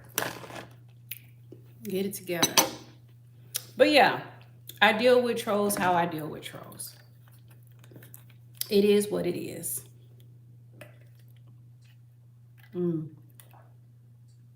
But let's read that concept about the Buddha for clarity, shall we? Since we took it there, let's take it all the way there. Okay. Do. You guys haven't listened to a lot of Osho, I see.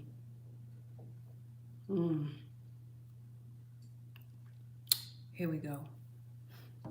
Hold on. Hold the phone. My internet is deciding whether it wants to. What you say? Hey, Liberty, how are you?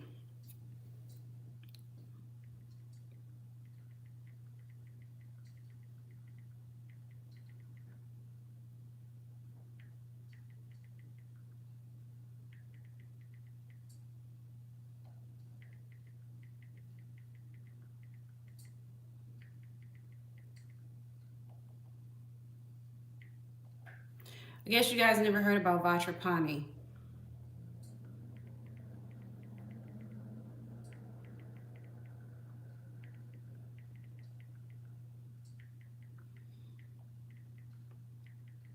Hold on. We're going to learn something today. We're going to make a teachable moment.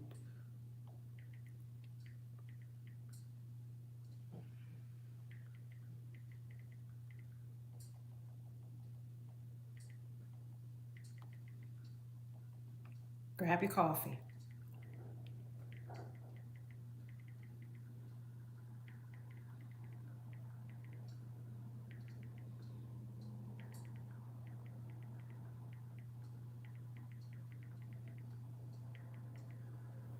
Furthermore,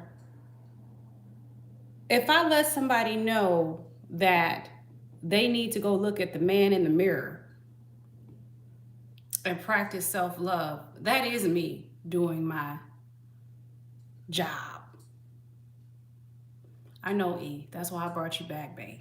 I know, E. I know. That's why I brought you back. So there's that.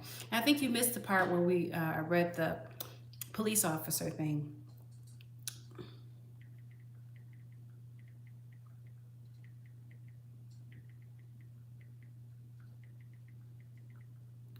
Okay, 1 second here.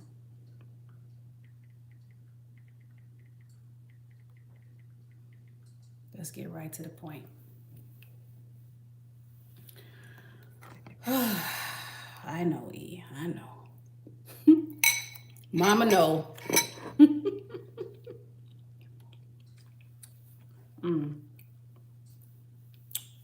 The stir fries.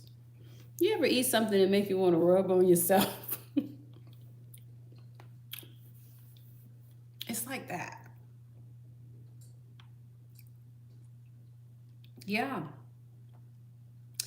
People often like to flatten teachings into just ignore everything, just be peaceful, but that's not the full picture. In traditions like Buddhism, there are different expressions of wisdom. Some teachers will slap you, by the way. Some are calm, still detached. Others are fierce, direct, and boundary enforcing. I'm a mix of both of those things. And figures like Vajrapani, who is my personal Buddha, power, protection, active defense of truth. Active, which means that you might get this heat today. So it's not about ignoring foolishness. Sometimes that looks like silence. This is just so we understand. And sometimes it looks like correction and firm boundaries. Okay. So that's just so we know. So just to remind you all, in case you didn't know, I'm going to say it again, so we understand. No, E, you can think the way that you think. There's nothing wrong with the way that you think. You do you, boo. Do you. Yin yang in this thing, baby. The white is in the black is in the white. But yeah, in traditions like Buddhism, as I say again, there are different expressions of wisdom. Again, calm, still detached, fierce, direct, boundary enforcing. And one of the Buddhas I walk with is Vajrapani. Beyond the Tara, the goddess of compassion, the Buddha of compassion, all of these Buddhas are within. So it's like, I don't even know why anybody would try anybody on a Sunday, especially if I done already told you that it's my time of the month.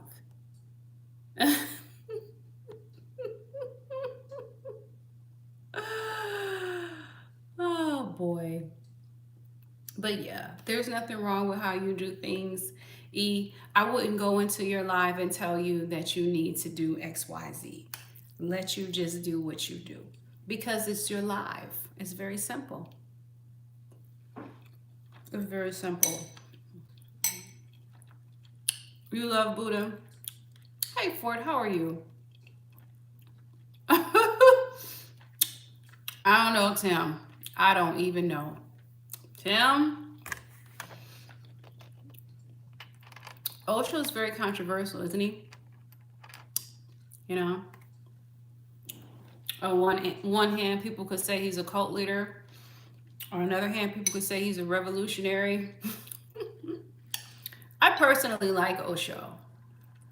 I like a lot of his teachings. He's all in my library. His works where he talks about with Tantra, very interesting stuff. Let me read some of the books. Yeah, his lifestyle is probably not understood by the West, just like my lifestyle is not understood. The Buddha is not understood, and we all have the Buddha. But the Buddha is not understood. I played a segment of Osho in one of our lives. I highly recommend Osho and some of his teachings. Let me go into my library. So you weren't here when I played the part about being a police officer. Is that the book you got? The Audible. Expect effing more. Um, but anyway, Osho has so many books that I enjoy. The Tantra Experience I have listened to over and over and over and over again. If you want to understand why, or my, I guess, thoughts on relationships and whatnot, the Tantra Experience is a good place to start. I'm going to see if I can play a little bit of a clip from Osho without getting a copyright. Um, yeah, let me see. Hold on. I'm going to try. You guys know, boy, I take one for the team. Why is this here? It's funny on YouTube. Wow. Oh, I have the emotional wellness book too in my face. Wow, that's very interesting, E. Isn't that something how that book helped in such a powerful way for you? Um oh, let me look this up. Just a little bit of Osho, and then I want to hear your thoughts on it, you guys.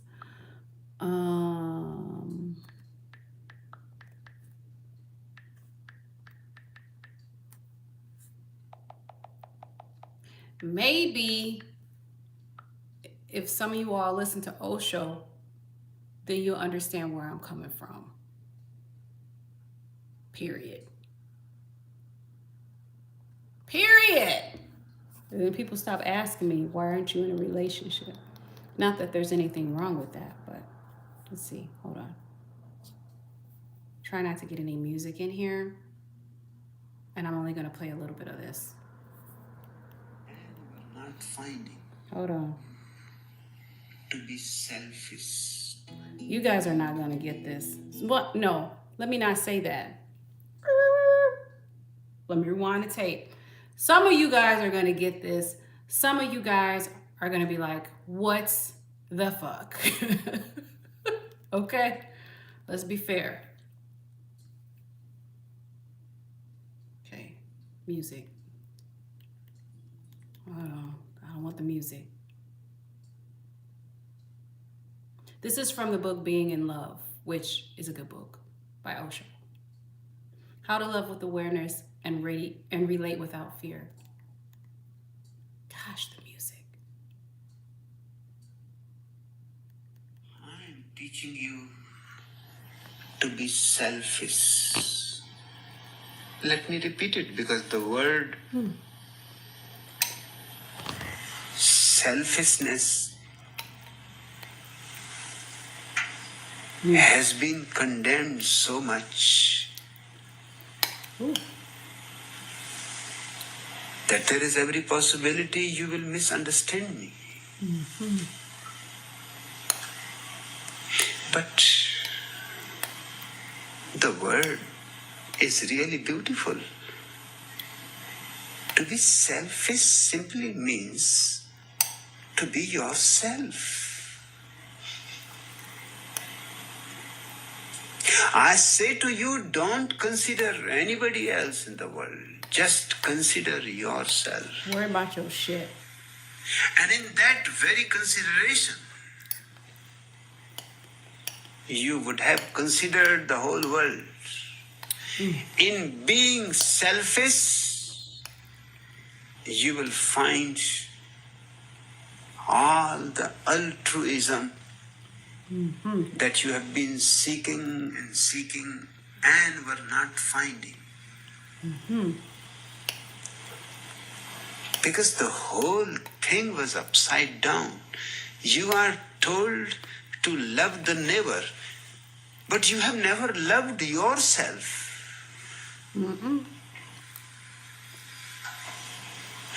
And a person who has not loved himself, how he can love the neighbor? from where From he where? can get Where you gonna get it? love. You ain't got it. First, you have to have it. Mm-hmm. You are loving the neighbor who knows nothing of love because you have never loved yourself. The neighbor is loving you, he has never loved himself. Such insanity is happening in the world. Oh, yeah. People are loving each other who know nothing of love. It is like beggars begging from each other. Come on, Osho. Thinking as if the other is the emperor. Both are thinking in the same way. The other is the emperor. Both are beggars. Sooner or later, the reality manifests itself. Then there is misery, suffering. Then you think you have been cheated. This beggar has been trying to prove himself an emperor. Now, this is absolutely absurd. You were thinking him as an emperor. The same is the situation from the other side. The other person thinks you have been cheating him, pretending to be an emperor, and you are just a beggar. When both beggars find that they are beggars, what else they can do other than be angry, enraged, violent to each other, hating each other as deeply as possible. And the love, it was nothing. They don't know what love is. Sure don't. To know anything, you have to begin with yourself. That's all I'm gonna play. So I can avoid a copyright, which I'm sure I didn't get because there's no music. Let me just make sure. Oh, not there. I'm gonna break down what Osho was talking about in a minute, okay? For those of you who are like, what the hell did he say? First of all, many people think that they're in love and ain't. You're not, because you don't even love yourself. So how you gonna give something you don't have? You're not. It's almost funny. Actually, it is funny. You ain't got it. So what you giving? A false substitute? For real. He describes it as two beggars. First of all, he starts with the concept of selfishness, which is to focus on your damn self. Get your shit together in the first place. Fill your cup, because you can't give from an empty cup. Some of y'all out here looking for love. Thank you, 3944. Some of y'all out here looking for love and haven't found yourself.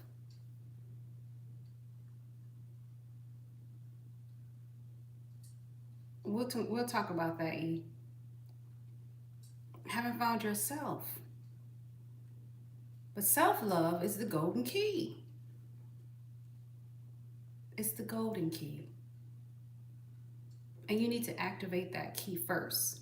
That's why he talks about selfishness, which is actually not a dirty word. We just been looking at it wrong. Someone posted in the chat earlier that Osho can be problematic.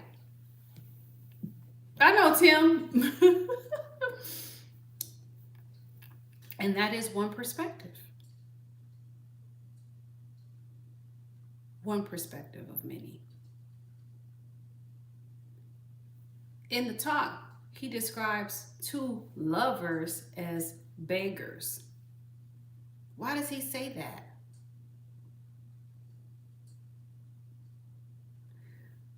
Because they're begging for love. You begging for love from someone else, not realizing that you are it. And that's what we see all the time in this world. Oh, I just want to be with somebody. I just want to be with somebody. I got to be with somebody. There's nothing wrong with sharing your love. This is why I say 1,000 times over. Love does not want. Love gives. It shares. And it doesn't just need one person to share. Love is. It is. And this is part of the reason why I think the way I do. Why I live the way I live. Because self-love is the key. It doesn't mean that you can't share your love. But when you share it, you're not coming as a beggar. You're an emperor. You're not coming as a beggar. You're coming as one who can give, not one who needs. All right, I'm gonna see if I can play a little bit. Let me look up a quick rule to make sure I'm still good. Hold on, you guys.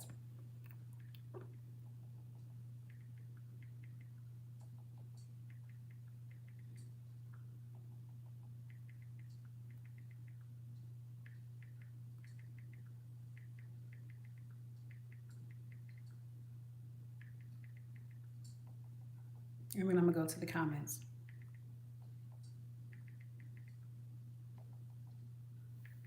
Give me 1 second. Hold on.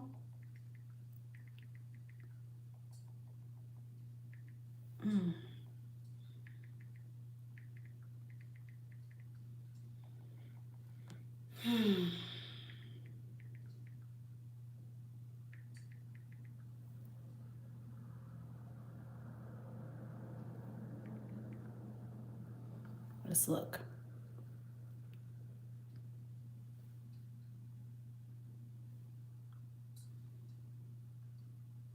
Oh, that's interesting. Hold on.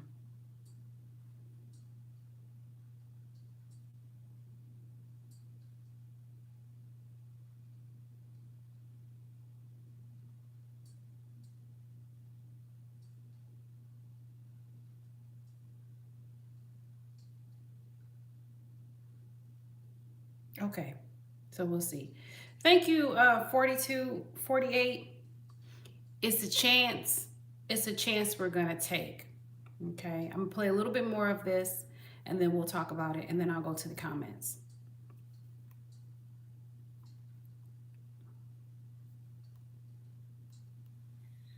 You have been told to sacrifice yourself for some idiotic ideal.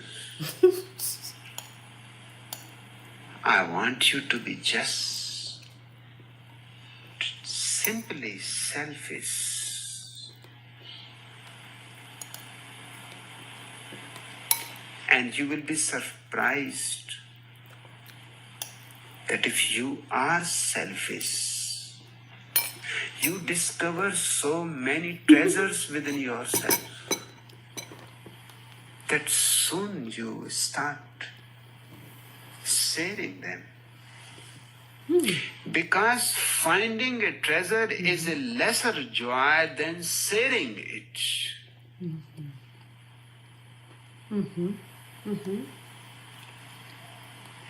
And the treasures that are within you don't follow the ordinary economics and its laws. They are just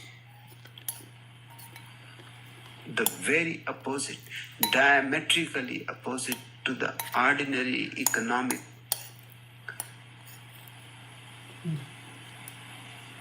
structure. In the ordinary economics, if you give something, you will have less.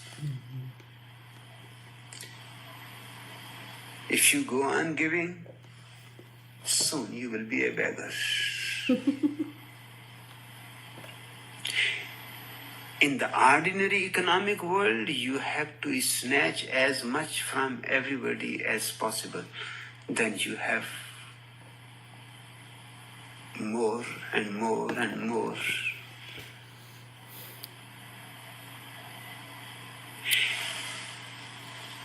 The treasures I am talking about to you follow a different law. If you cling to them, they shrink. If you cling too much, you can even kill them. If you want to destroy them, then close all the windows and doors. Become a grave, so nothing can escape outside you. But you will be a dead man, with all your treasures also dead with you. Okay, I'm gonna stop it right there to avoid any copyright strike, which hopefully I don't have any, but if I do, that's fine. And the beat goes on. Okay, so again, he talks about selfishness. And just to remind you guys, selfish means to concern yourself with yourself, to focus on yourself. He goes on to talk about the treasures that you have within. Now, mind you, so that we're clear and that we truly have an understanding, when you're focused on, hey, Billy, when you're focused on yourself, when you're focused on making yourself a better person, thank you, Mark, you indeed are helping the world be a better place in the first place. As the saying goes, become the change that you wish to see. In order to do that, you got to focus on you. Loving yourself. This is why it starts right here. The ministry is at home first. Here, home, you. So, having said that, he goes on to say, your treasures are within you that are beyond the treasures of this world. As he said, the world will tell you if you give, you won't have. But the treasures that you have are beyond anything that is monetary. As a matter of fact, they're priceless. And when you're giving them,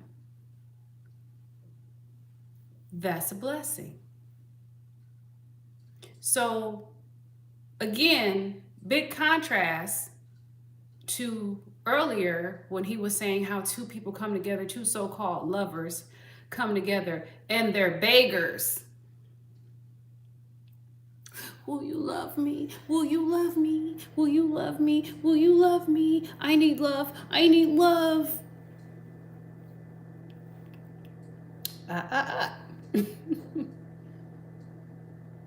Your treasures are within. You are love. When you realize that, you're showing up as an emperor. When you realize that, you're showing up in a position where you give versus looking for somebody to take from. All right. Let me look at the comments and then I'm going to reheat my coffee.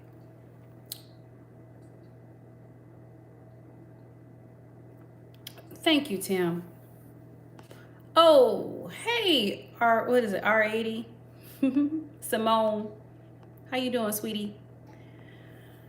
I personally can't make sense of the concept of having no ego, which is what we're supposed to strive for. We talked about this, and there's different sides of the perspective on that as well. First of all, we make friends. We make friends. One perspective is to make friends with your ego. Your ego is not your enemy. It's not an enemy. So don't turn it into one. Oh, I do have a cookie over here and another cookie. Should I get a chocolate chip cookie or should I get my oatmeal cream cookie? Yeah, you know what I mean? But we talked about that oh gosh, which chat was that? I wish I could point you to it. About the ego and all that. But yeah, first things first, don't make your ego your enemy. See it.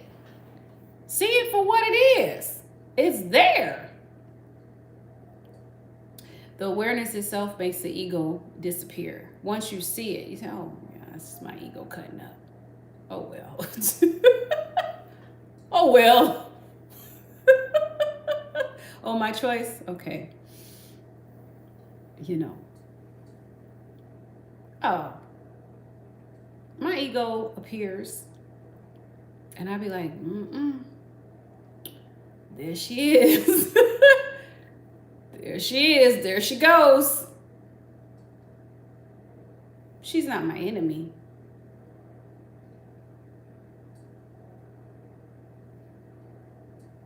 What you talking about? 27, whatever it is. You just showed up here and you got an opinion. You've been here for all of 5 seconds. Really? How valid is your assessment? I don't know. Okay, now moving on. What about self-love? Again, that's the key, E. What's opposites to you? Hold on, let me read it again.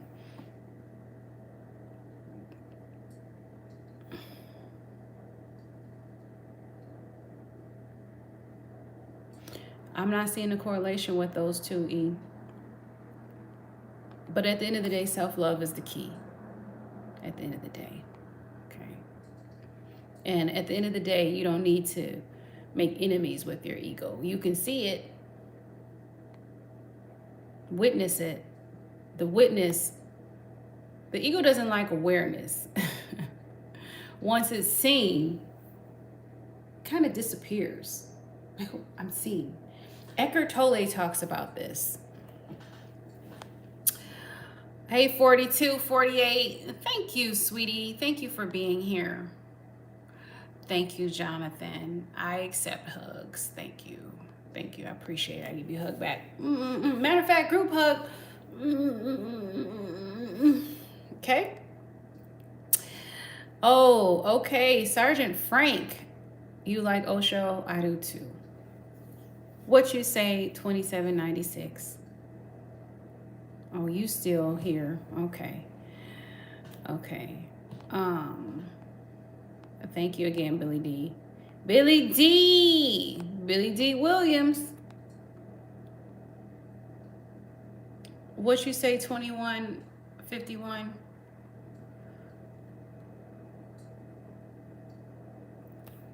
Yeah, it's interesting, E. That's an interesting perspective.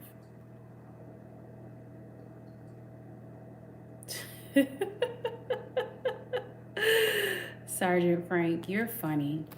Okay, I'm gonna heat up my coffee. And who at? Who? Where my girls at? Da-da-da. Who's at? Who, Tim? Who? And then we'll come back. Who are these people outside? Oh, my neighbors.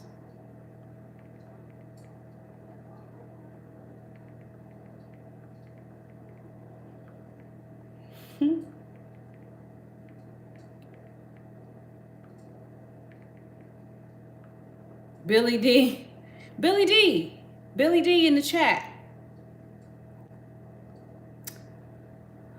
Osho teaches that the ego is not an external enemy to be fought, but a false or socially constructed identity that thrives on attention, fear, and conflict. Instead of fighting it, which only, oh my goodness. I'm so sorry to hear that, Grows. Gee whiz. I'm so sorry to hear that. Mm. Mm-mm-mm. Um,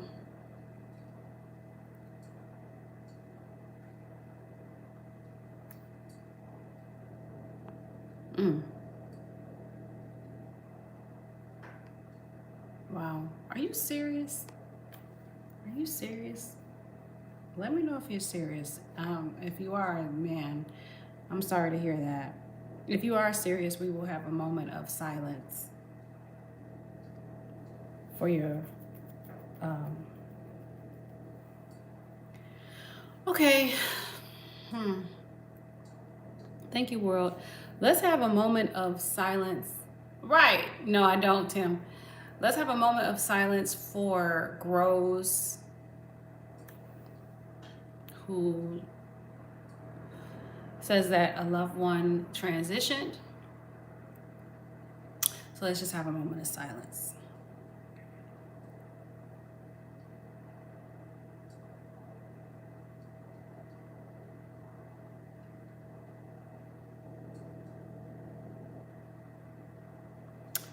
Okay.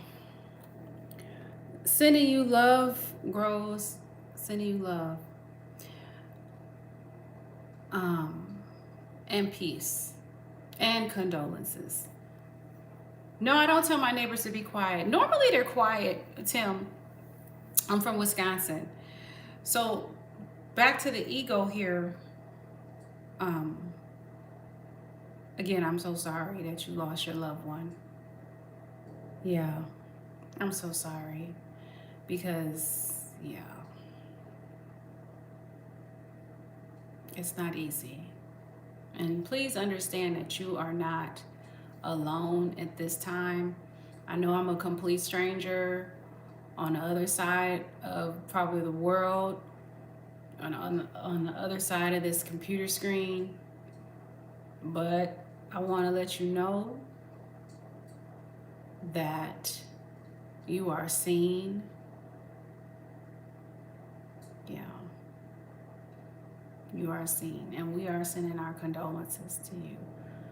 So I know it's not easy, you know, I get it. I get it. So yeah.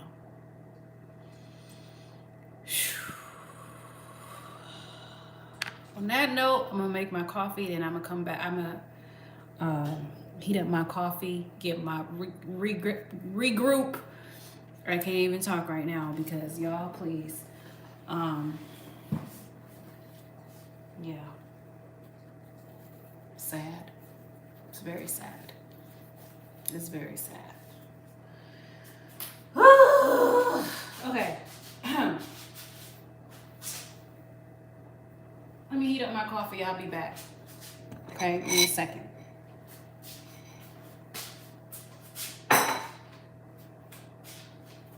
Thank you, chat, thank you, belongers, for showing Grow some love at this time.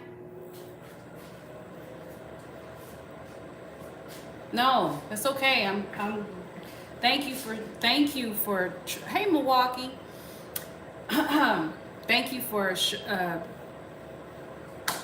thank you for trusting us to be able to show you some love at this time. And that's what we're here for. So I'm sorry. I'm sorry. You have my condolences. Okay? All right. Hey, Milwaukee. Hey, regulators. Okay. I got my, it's like less than a half a cup, so I won't be up all night. Y'all, I say I won't be up all night. I don't even want to tell you what time it is. What? Okay. Whew, now that I've regrouped.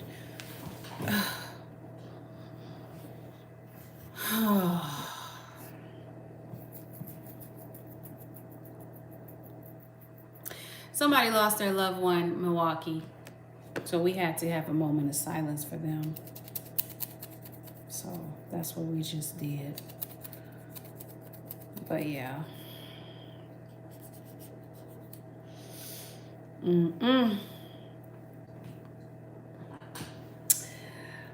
Yeah, I made it to breakfast with my best friend. Well, she's not my best friend, but she's a really good friend. Well, she's someone who needs support right now. Let's just say that. Her husband died. Well, it's not her husband, it's her boyfriend, but they were together for like 20 years. So I guess in some states it's considered a common law marriage. And, oh yeah, Milwaukee. Yeah, it was Grow. I don't know if they're still in here, but shout out to Milwaukee.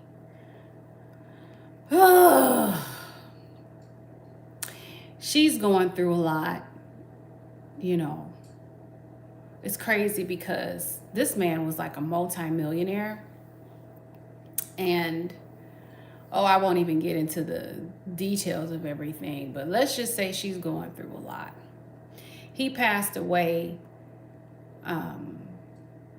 in December. And I won't even go into how he passed away. But yeah, he passed away. And my friend's significant other, and she was just, you know, I took her out because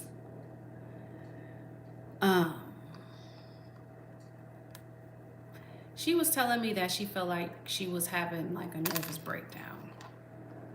She said there's just so much going on, and she runs businesses and, you know, just been dealing with all kinds of stuff, and she's always so giving. She's one of those people, she's like an angel, really. But she's one of those people that attracts people who are just like, I call her like, she has the ministry of chaos, okay? So people who are just like a hot ass mess in multiple ways. She helps them. And they be on drugs and just need all kinds of support, homeless. And not to say that a person that's homeless is a hot ass mess. I'm just saying these people, like their emotional state, their mental state, their physical state, their spiritual state, all of it is chaotic to the max. And she, I guess that's her ministry. I don't know why, but some people have the ministry of chaos. I do not have the ministry of chaos. I don't have it. So, I go see her regularly. But I have to be mindful of my energy too. You know, so I'm very balanced. I'm a balanced person. So, having said that, she will overextend herself, and that's just her personality type.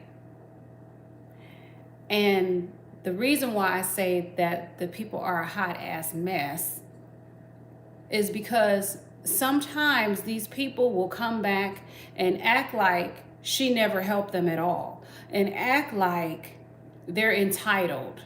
Like, you're supposed to pay for my room. You only paid for this. And because she'll pay for them to have places to stay. Like, you know, what do you call those places? Where you can buy a room every day. They're pretty pricey, really. Because when you add it all up, it's like the price of rent. for real. You know, $100 a day, you know what I'm saying? 70 something dollars a day, it adds up. Like a motel type situation, you know. Extended stay, that's what it is. Like an extended stay type thing. You know, she'll let people borrow her car, you know, to work. And I've seen people just flip on her. I've seen them flip on her. And I consider myself to be like a protector of her. Like, absolutely not. Absolutely not. Like, I knew this one girl she was helping was no good. That girl ended up passing away. May she rest in peace. She had it was drugs. She died because of drugs. And but before she died, my friend was helping her. And before that, something happened, like, well, after that, well, while she was helping her, the lady flipped out on her and just was like saying all kinds of mean things. Then now she's this other lady that she was borrowing her car to. And, you know, and I know the lady was borrowing her car because the lady was working, you know, and like needed a car to work. She was borrowing my friend's car. And so every once in a while, I would go to my friend's store when I'm out and about. Hey, you need a ride? Let me take you home. I take her home because she borrowed her car to somebody else. Girl, what? But I didn't say anything because I know how my friend, I know how she is. She's an angel on duty. But sometimes you can overgive. This is why you need to have balance. But anyway, so I didn't say anything, but I already knew something wasn't right. And sure enough, the lady that she was helping and borrowing her car with, you know, she let me read all these text messages. She's like, oh yeah, she flipped. She went crazy. She da-da-da-da, and spread bad words about my friend and just crazy. And now it's some more crazy people. I'll go over to the, I go to the shop and there's some crazy lady there and her crazy son.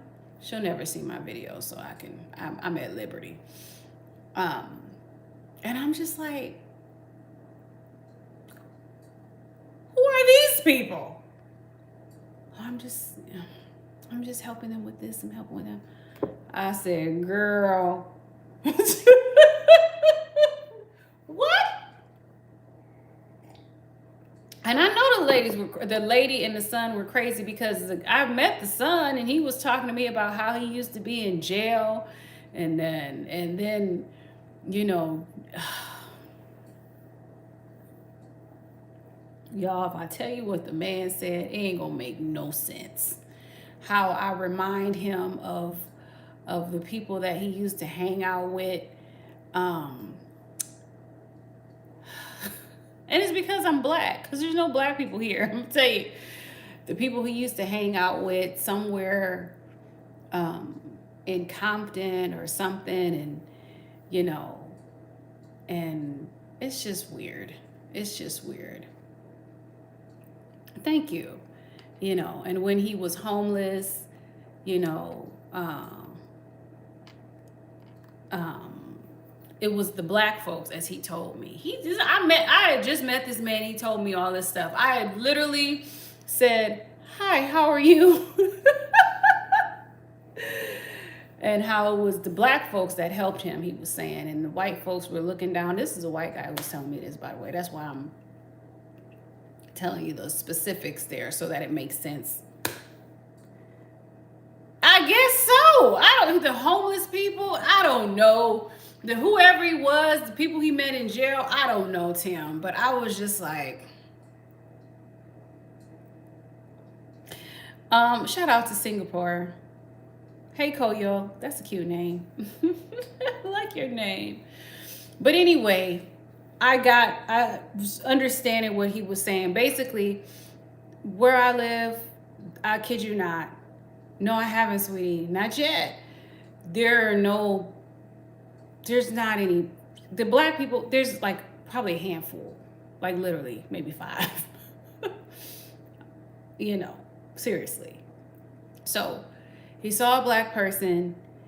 He could relate to me because he doesn't see black people often here. So when he saw me, he was like, you remind me of these other black people that I met when I had this going on and when I had that going on and how they were there for me and this and that, which, you know, I took it as a compliment. You know, like, okay, that's great. I'm glad you had people look out for you when you needed it the most. Anyway, that was my first meeting with him. A few days ago, I go to the store. He's there, and I'm connecting. The lady that's sitting in his chair is his mother, and she just as crazy as the day is long. She's like yelling, and it's just, they leave the store. I'm looking at my friend like, girl, who you got? Why? Who you got linked up with now? Like, you know, I'm still reading the text from the previous girl that you helped who went batshit crazy on you. And it hurts my friend. And that's why I don't like it, because she's such a sweet person. And when the people turn on her and act like she never helped them, act like she's a wicked person, it's just crazy to me. And then she ends up crying and feeling bad, and then I feel bad, and I'm just like, oh Lord. So I feel like with these people, these new people, I feel like here we go again. Here we go again. But you can't say anything because she's not gonna listen no way. And I just be like, girl, that's why I said, I'm just gonna take you out for breakfast. Okay? I'm gonna take care of you like you take care of everybody else. I'm just going to show you some love and pour into your cup. And of course, she wanted to say no, and you know, I can pay for my own breakfast and all this other rigmarole. And I'm only sharing this because I brought up her husband, or her long-term boyfriend passing away. So, and then I was asked about breakfast or lunch, which was really breakfast, but actually it was 11:30, so it was close to lunch. That's the only reason why I'm bringing all this up. Otherwise, you would not know the details, because I'm not one of those people that likes to talk about certain things in the first place. Now, having said that, we had a good time. I was glad to see her smile. I don't have a preference. I don't care what ethnicity you are. In anything. So, but that's to answer the question that was just asked. She don't watch my videos, no. She's not she's, oh, Tim. She's an older lady. She's going 90 north, you know, and she's not a technology person in the first place. I don't even know if she knows about YouTube for real. Like, she's far removed. She has so much going on. But even if she did, I kept a lot of things G14 classified because they are. But yeah, she's a very sweet person. It's just that, like I told her, people who give have to be taken care of too. And I want to pour into you like you pour into everybody else. That's the only way I could get her to slow down And it was great. It was great. We talked, we had a good time. You know, the restaurant that we went to, she hadn't been there in, gosh, it had been a long time. And the last time she went with her significant other that passed away. So it was really special to go there. And I enjoyed it. You know, I enjoyed being able to be present with her.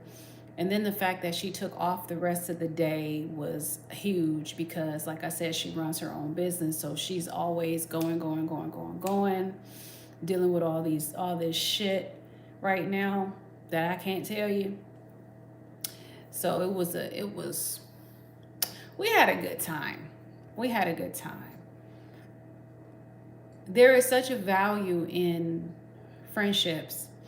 And it was funny because another friend of mine who lives here in this small community, she took me out for sushi on, what day was that? I'm trying to think. It was Friday. First, she wanted me to go pedal boarding. And I was like, girl, it's like 1,000 degrees outside. I am not about to go pedal boarding with you, ma'am. Then she was like, well, maybe we could just hang out and go to the movies and do this and do that. You know, she's a super Christian. Super Christian. I love her. She's a super Christian. She'd be like, praise God. And I'd be like, yeah, girl. I mean, it's cute. It's very, very cute. It's so cute. But anyway, she became my friend because she's actually my boss that I do the hospice volunteer work for. Yeah. So I love her. Her heart is so pure. It's so pure. She means well.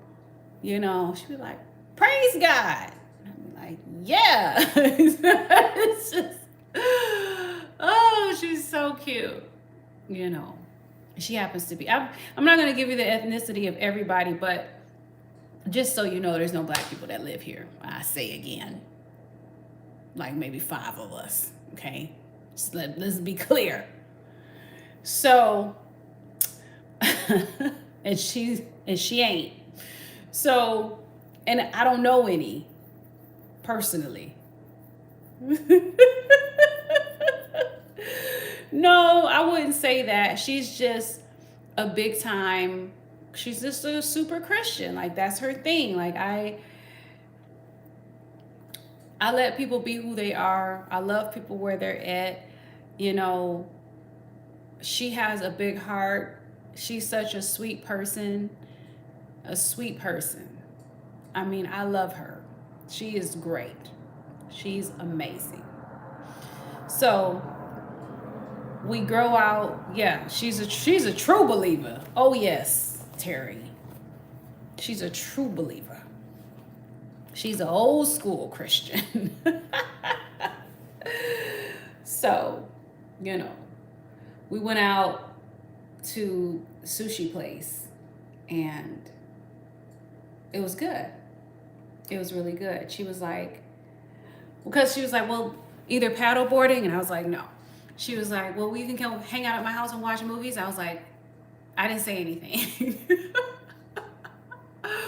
And then she was like, well, sushi, this time is my treat, because the first time it was my treat. Now this time was her treat. I'm like, oh, I think we got a winner.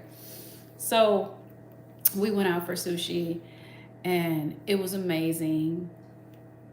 Oh yeah, you get it, Terry. Yeah, true believers, baby, they are so funny. So funny. You know, my mother's a super Christian too, but my mother, I don't think my mother calls herself a Christian, but I think she calls herself a believer. But yeah. And this lady, she's just adorable. You know. And that's just to say that I don't have to share nor do I have to share my own views to everybody that I come in contact with.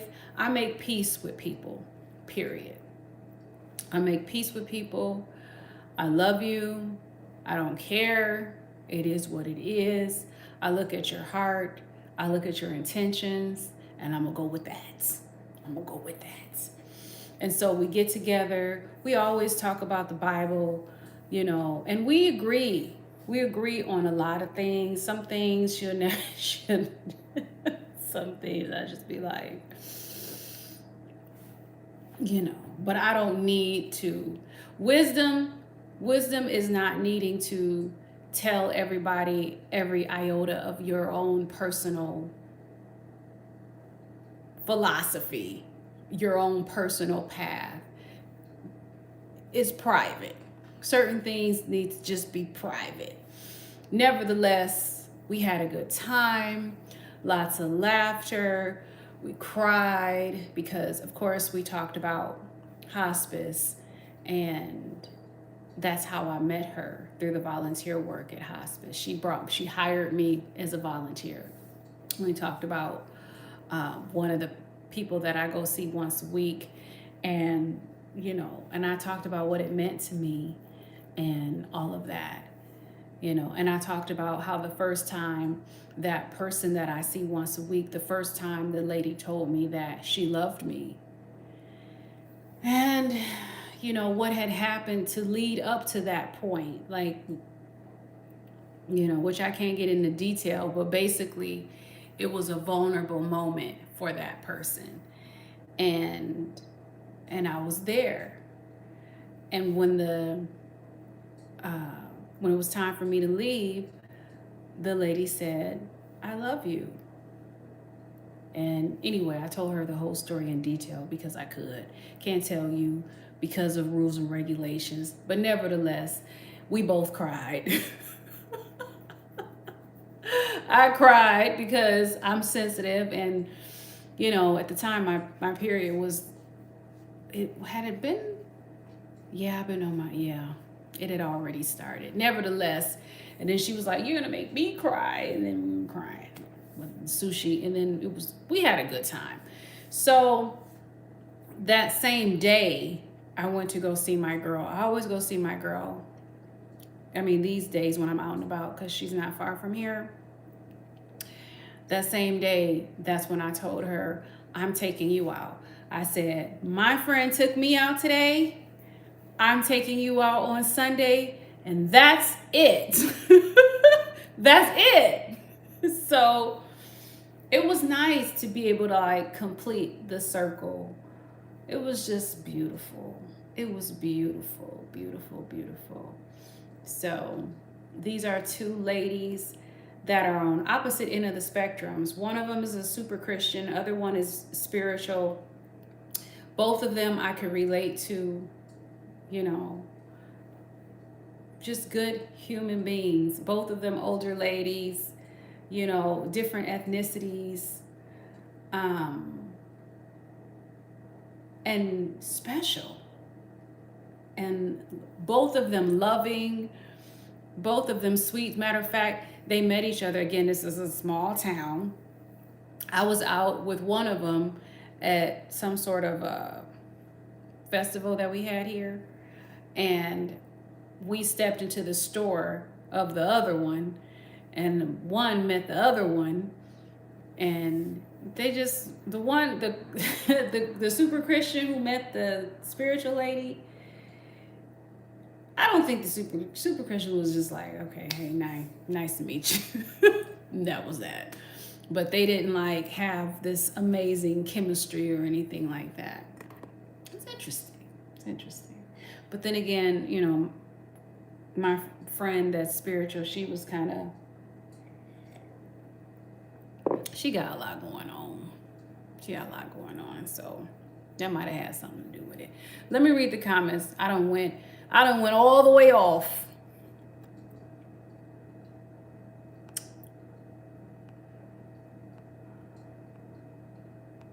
Okay. Terry. What you say, E? One of the most important things I've learned in my 30 plus years is sometimes relationship is building connection with people is more important than being right or correct. Yeah. You want to be right, or do you just want to have peace? And I don't care. For me, it's not even about being right. A person's belief is their belief. I break bread with everyone. I don't throw out the baby with the bathwater. I understand where both people are coming from in this case. I get it. I get it.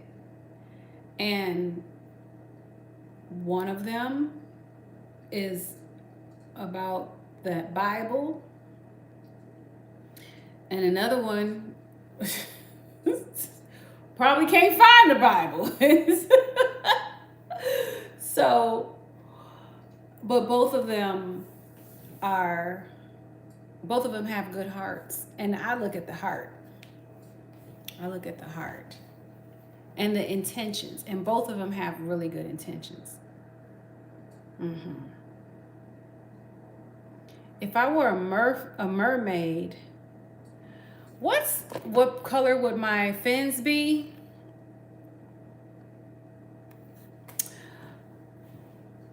Emerald green. Emerald green. No. Emerald green. Another variation of green. Pink. And purple. And a little bit of yellow. Because yellow is my mother's favorite color. And green is my favorite color. And I also love purple and pink. So yeah. And emerald green was my first favorite color.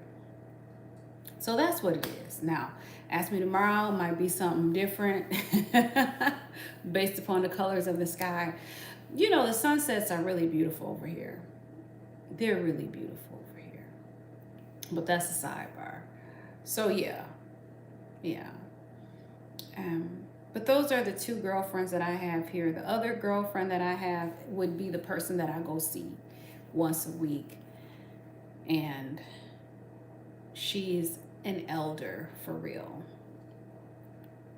She's so cute. So cute. Sometimes she'll repeat stories and stuff like that. You know, I just act like it's the first time I heard it. Yeah. You ever be with an elder? I mean, I'm talking about somebody that's older for real. And they just be telling you the same thing that you done heard, but you got to act like it. Yeah, we do that. That's called respect, most definitely. And it's a privilege, actually. This is what I wish. This is what I wish the rest of the world understood, especially Milwaukee. You know what I'm talking about?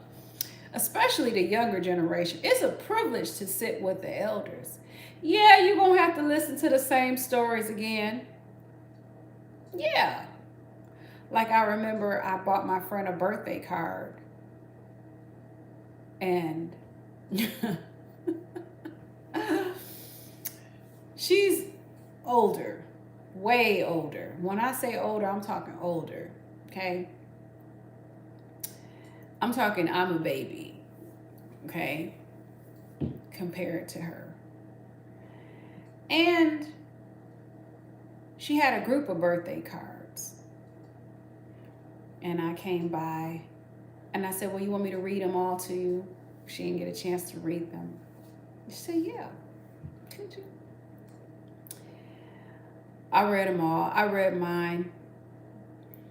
Please tell me why she said mine was somebody that she didn't know it was mine. But she was telling me that my card that I got for her was actually somebody else that she used to take care of back in the day. Some man. Oh, that's, for example, that's Joe. Oh, Joe sent me that card. Oh, yeah, I used to take care of him back in the day. That was such a nice card for Joe to send. And baby, I just let her believe it was Joe. I didn't say, no, actually, this one is for me. Because why? I'm going to do that. She think Joe sent it, then Joe sent it then. It's so cute. It's so cute. I love my elders. I really do. And I learn from them. I learn from people who are older than me. That's another thing that I wish we valued more in our society, especially American society that has the audacity through social media, especially to try to age shame people. But you don't understand the value that people who are older than you don't have to agree with everything that they're talking about, but sometimes there is some wisdom to be had. Period. And the lady I went out with for sushi, wisdom. Yes, she's a hardcore Christian. She still has wisdom. You guys have to learn how to take the meat and spit out the bones. And even my friend who is spiritual and going through different things, you know, I'm sure that there's some wisdom to be found in her as well. Let me read the comments, make sure I'm not missing nothing. I regret not grabbing a recording device and recording my grandparents, aunts, and uncles from the silent generation story. Well, yeah, I mean, you were operating in the consciousness that you had at that time, most definitely. So lots of people probably didn't get a chance to record, you know, their elders. You know, I will tell you this much. Just because you didn't get a chance to sit down and talk to them doesn't mean you can't sit down and talk to some other elders. I have been sitting with the elders since I was a child. I've been sitting with the elders so long. I remember some things that they used to tell me, like when I was a kid. I had one elder who I would always be touching stuff, and she'd be like, stop meddling with that. Meddling. Leave it alone. That's what it means. You know. And I used to go see this one elder. Her name was Dorothy. And I was probably about, how old could I? My gosh, I don't know. How old was I? Shh. Right. Stop meddling. Leave it alone. Don't touch it. Gal, I was a meddler. I liked to touch stuff when I was a kid. What's this? Like all kids. Stop meddling. Ow. Anyway, Dorothy was probably in her 70s, and I probably was about 7. You know, I would go see Dorothy. I talk about Dorothy all the time. Dorothy would make me peanut butter and jelly sandwiches. She was a chain smoker. She would smoke outside. You know, she wouldn't smoke around me. She smoked outside, but I knew she would smoke. She had a dog named Holly. Talk about that. She was an older Jewish woman. And I would go see her all the time and sing Orphan Annie, the sun will come out, and Twinkle, Twinkle, Little Star. And Dorothy would talk to me like I was grown. She'd just be having a whole conversation with me. Oh, yes, I remember. And then Irma and Esther, they lived next to, you know they were old. With names like Irma and Esther. They were sisters. They lived next door to Dorothy. I became friends with them one day just by knocking on their door saying, hi. Hi. You know, they live next to my friend Christian, who was my first best friend, Christian Dow. Hey, girl, shout out to you wherever you are in the world. You know, this was in Wisconsin. Christian's parents, her mother was cool, but back in the day, some people, and this is still today, and Irma and Esther, some people were prejudiced, and we still have that today. So Christian's parents, sometimes they would act kind of funny, you know, towards me as a kid. Me and Christian could never figure out. We didn't know what was going on. We just knew that we loved each other and we were friends and we had a good time and this and that. You know, like case in point, one time I need to use the restroom. And I was like, we were playing in front of her house. My house was way on the other side or way down the block. You know, asked to use the restroom. It wouldn't let me use the restroom, you know. And we were kids and we didn't know any better. And Christian was like, well, maybe if you just use the restroom or go to the back and use it outside. Like, cause that's what the dog does. The dog just uses it outside. A kid's logic. A kid's logic. I thought about it. Can you imagine if I would have went and used the restroom outside in Christian's backyard and her parents saw me? Disaster. No, couldn't do that, even though I really had to go. So I remember stuff like that, you know. Her parents, they ended up moving to another part of Wisconsin because I guess they probably wanted to get away from the black people who were taking over the neighborhood. Oh, man. Christian probably ended up with a black boyfriend, and I know that would have made her father probably blow his top.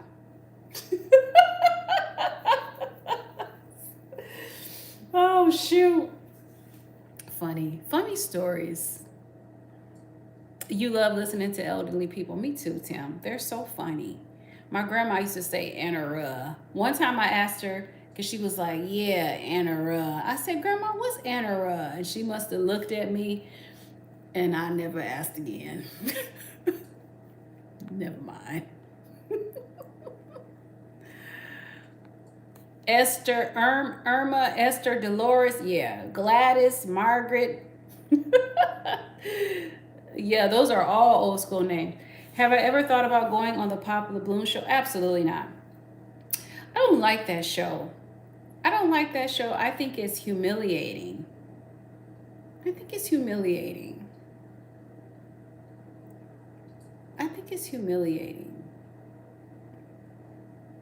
But then again, I'm probably just old school and sensitive. You know what I mean? But I'm not about to go on national TV so you can tell everybody why you don't want me. What? No. You know, be like, I don't want her because she has locks. I don't want her because she has gray hair. No, sir. That's okay. You cannot want me, but I'm not about to go on national TV and you tell me that. It was classier back in the day with Love Connection. Remember, I'll be back at you in 2 and 2. It was classier. You know, remember that show? It wasn't humiliating. I don't like how we treat each other as men and women on TV, you know, like on shows like that, you know. Yeah, I don't like them because I don't even watch the show, but I've seen enough of it to share this biased opinion with you, which is absolutely not. You know, I see more people doing damage on that show than I see good. I'm not a fan. Yeah, I'm not a fan. I'm not a fan. You're not about to humiliate me publicly. No, I'm good. I'm good on that. You don't like me, you don't like me. I don't have to be everybody's. I know I'm not everybody's cup of tea, but why I'm gonna let the cameras roll so you can pick me apart? That ain't it. That's not it. And I just don't. I don't like how mean people are. You know, to each other. Oh, it's pretty long. Oh, it's pretty long. It's to my butt crack. Hey, 8957. I don't like it.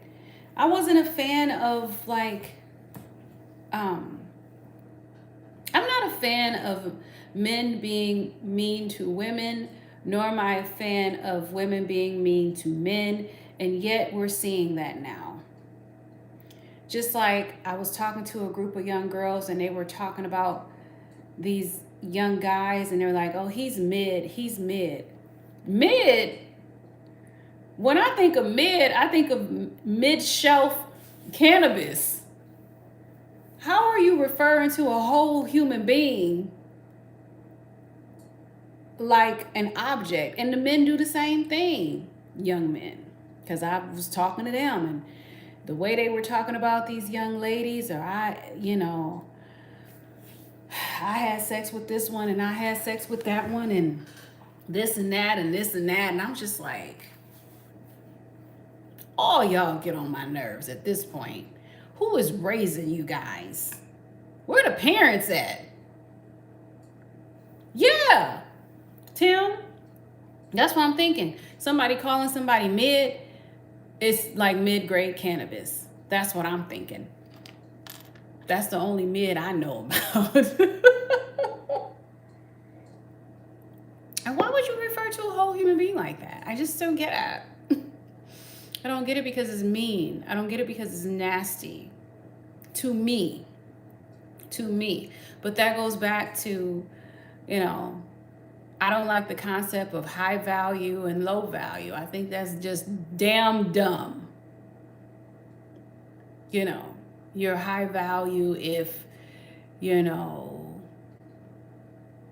don't have any kids, or low value if you're overweight. As if there's some sort of scoring card, Nor do I like when people are like, I'd hit. You sound like a damn fool.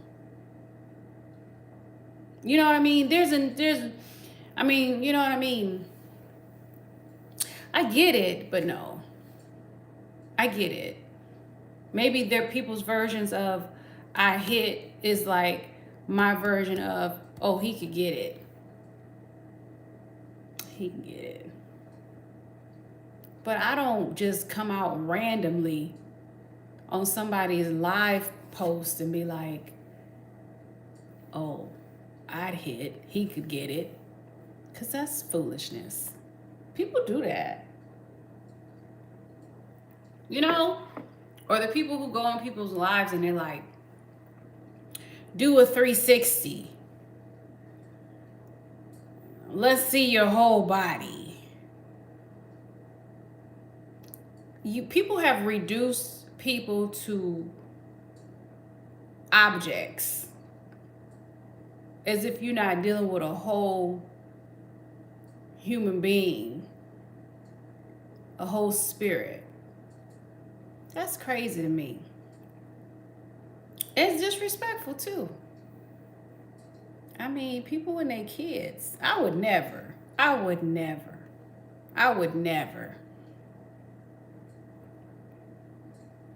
Tim. Tim, my OGs can't ask what they want. They can't ask what they want. OGs, sometimes you got to give the people what they want. You understand, Tim? Three sides to the coin, Tim. What you say, E? What are my thoughts on artificial intelligence? Do I think it would eventually put humanity out of work? I don't know if it's, first of all, the human beings, the human beings don't have any sense in the first place. And it's the senseless creating the systems in the first place. The human beings lack consciousness in the first place. So they might as well be artificial because they don't activate their consciousness, just like this fool right here who just posted in the chat. You see what I'm saying? Human beings need to be concerned about activating their own conscious. Need to be concerned about that. If we were more concerned about that than artificial intelligence, then we probably wouldn't be worried about artificial intelligence. We're the ones programming it with no awareness and no sense. So what do we expect it to have? No awareness and no sense.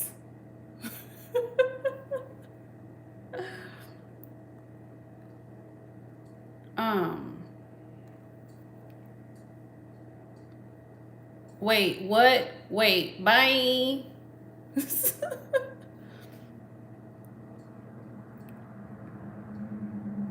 don't have time for people's kids today.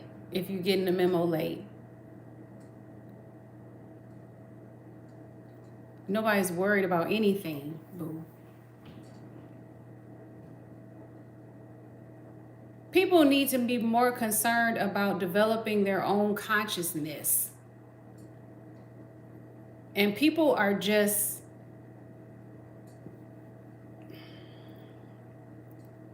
I just shake my head in general. Because the people don't have any sense. And they continue to create these systems with no sense. No compassion. No true awareness.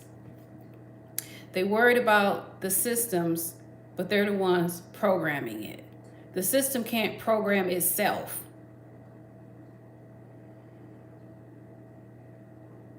When I say sense, I'm talking about consciousness, which has nothing to do with being smart.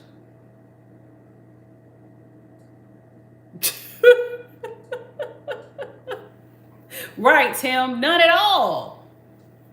They have no sense. Then when you tell them they don't have any sense, they got an excuse to not have it. When all you got to do is simply see that you're not your skin suit, you're not your ethnicity, you're not your this, you're that, your race, you're this, you're blah, blah, blah, you're skippity doo-dah. Those are simply roles. That is not ultimately who you are. You're beyond any of these classifications, categories. You need to come together and learn how to love. The basics. Love. It doesn't take a person being smart to love.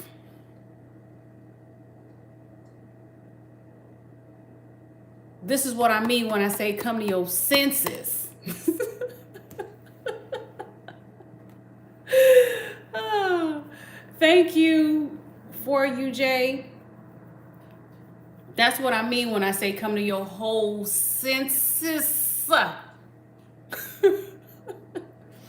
You're worried about a machine, but you programming it. You worry about that. Worry about the programmer who has no sense programming something. It's just logical. No logic to be found and no sense.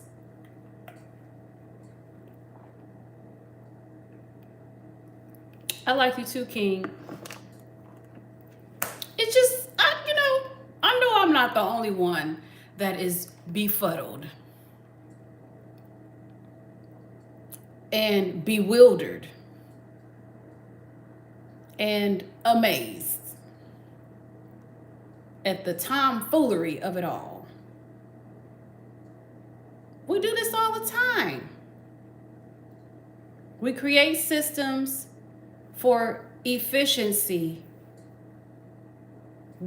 with no compassion built in. This is why if a bill is late, you get charged a late fee. But nobody has enough sense to say, nigga, if it's late, that means the person didn't have the money. So why are you charging them a late fee? You have systems of efficiency with no sense. Systems of efficiency with no compassion. It's efficient, but where's the compassion? Nowhere to be found.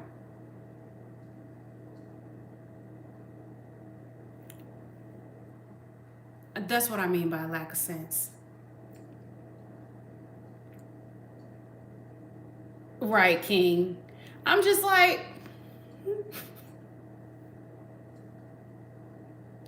where is the wisdom? You don't have to be here, fool. Bye. What your name is?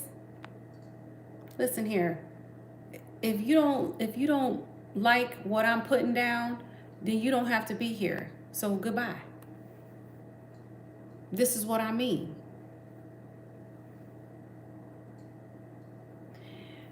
The point is, get the whole point of what I'm saying here. It's not an incentive if the person doesn't have the money. Does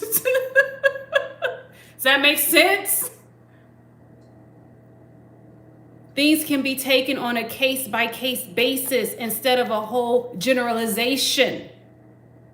That's called looking at the person and not treating the person like a number, but treating them like a human. So human beings are worried about AI being non-human, but they haven't been humane since human beings have walked the planet.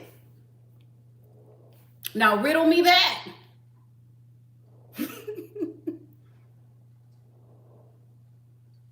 I'm not talking about corporations are made by people.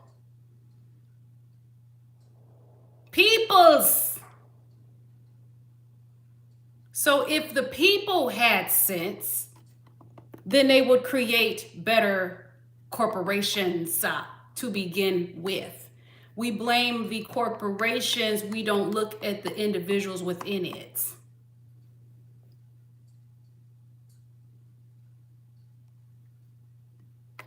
And we worried about AI.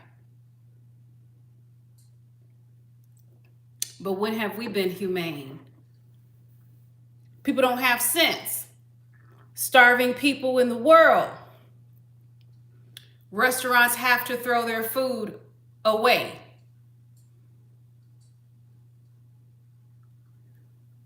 People will eat from the dumpster and sue the restaurant if they get sick. Restaurants have to lock the dumpster. People in other countries need food. Another country could help them. But because of the legalese, it'll never happen.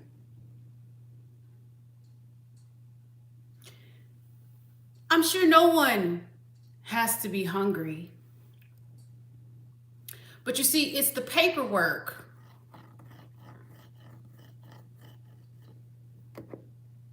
Humanity?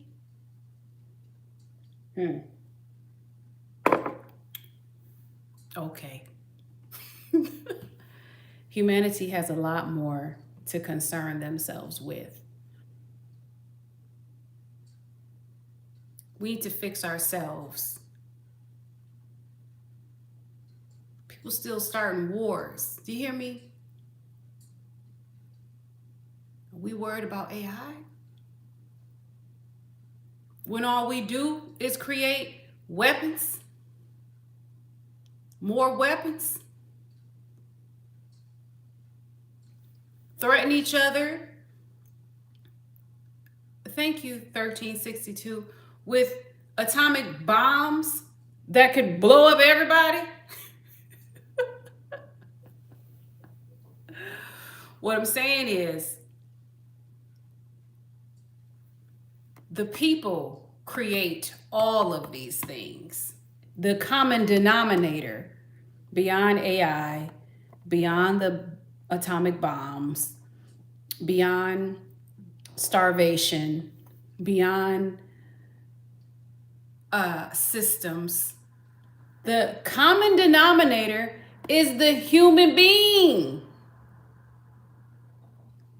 So, if here's a logical question, if the human being is the common denominator to all of this bullshit, then what do you think needs to be fixed?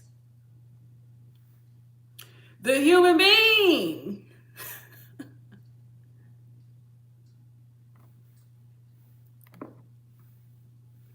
And that's why it will always go back to yourself.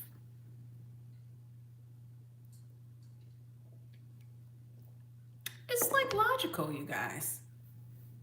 And that's what I mean. There's no sense. Because if each person in the world just got their shit together, legit, strive to be a better person, started loving themselves for real. I'm gonna read the comments in a minute. You guys know I read the comments. Love themselves, then shared love.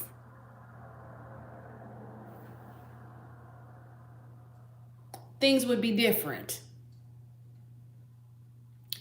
We wouldn't be worried about AI because we would know, you know what? The person that programmed this, they programmed it with love, compassion, awareness, not just efficiency in the first damn place.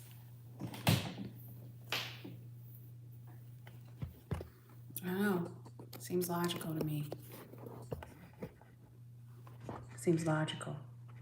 Let me read the comments.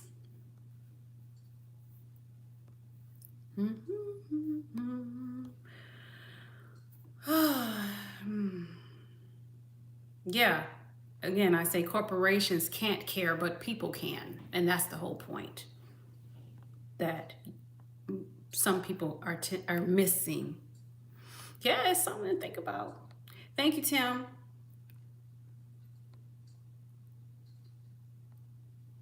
Interesting, Butler.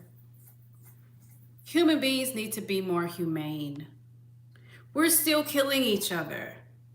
We still fighting over foolishness. Best case scenario, AI puts us all out of work and we get a universal basic income. Maybe. Working together against us citizens. Okay, interesting perspective. Thank you for your perspectives. Thank you, 1362. Yeah, lots of people are worried about AI. Yeah, lots of people. Hey, Cynic. Thank you, Tim. Smart nuke is terrifying. Yeah. Interesting. Control chaos. What you say? We need aliens for world peace. So yeah, that's the only thing that will unite us probably. We unite in our hate for them. We'd be like, oh no. I guarantee people be like, Democrat, Republican, black, white, I don't give a damn. You don't like the aliens? We don't either. They'll be like, we're one race, I guarantee. People will be like, The human race. Our senses would change. Human being or alien. I don't know. Which one is it? That'll be the day. That'll be the day.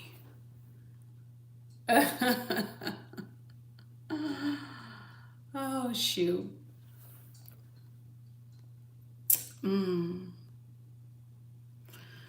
Thank you, 747. Thank you, Bad Gamer.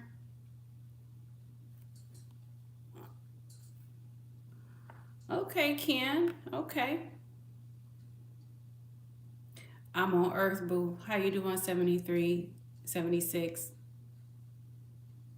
Well, that's interesting, yeah.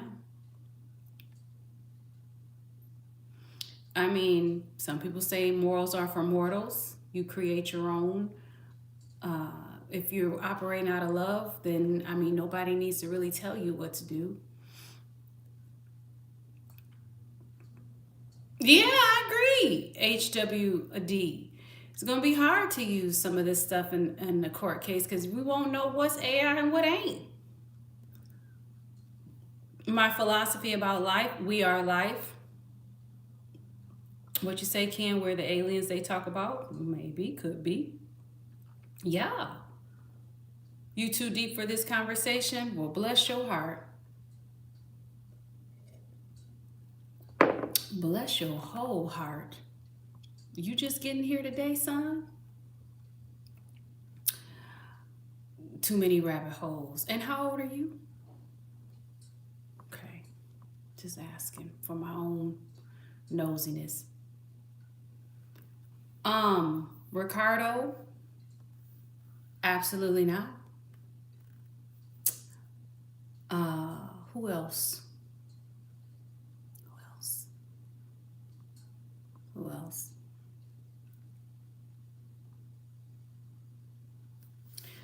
I think it's funny. The alien's probably peaceful. What you say? Probably peaceful and want to be loved too. So many Twilight Zone episodes about this. Who knows? But we're what was that I was watching and something was found in the sky and we're just shooting at it. It's just like, that's so human. Don't ask questions, just shoot. You know, because why would we do that? Shoot first, ask questions later. That's the philosophy. Yeah. I don't know who told you that I was that, but I'm not. Again,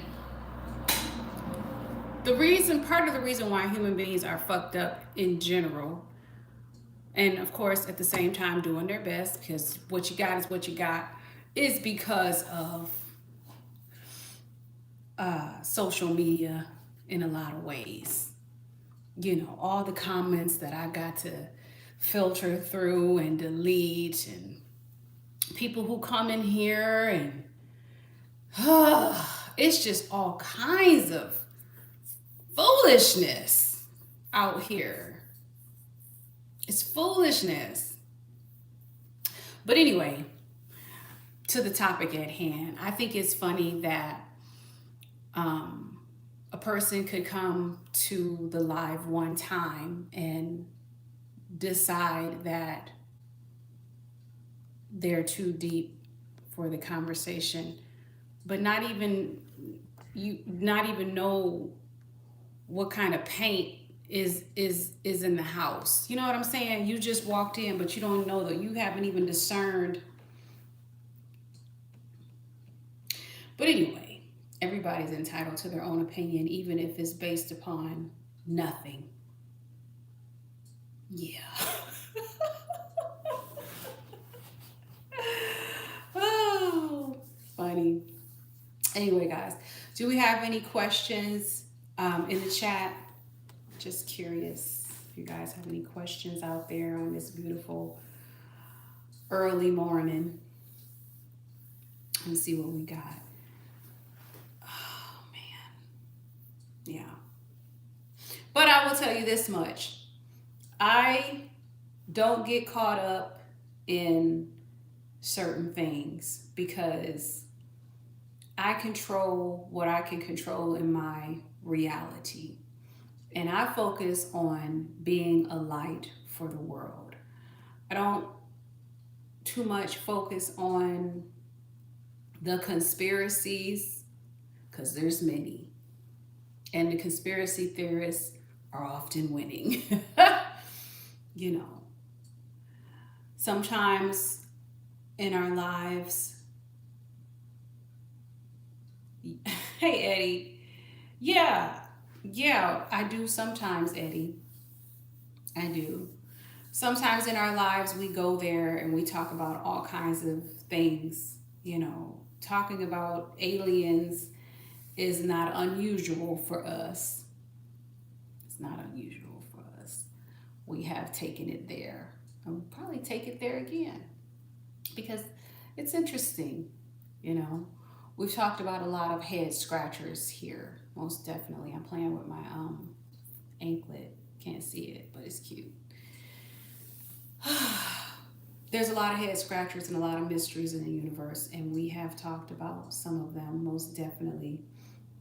Most definitely. What you say? I was excited during all the UFO talk a few years ago. Yeah, you know. So, you guys know that um, I've been around for a while.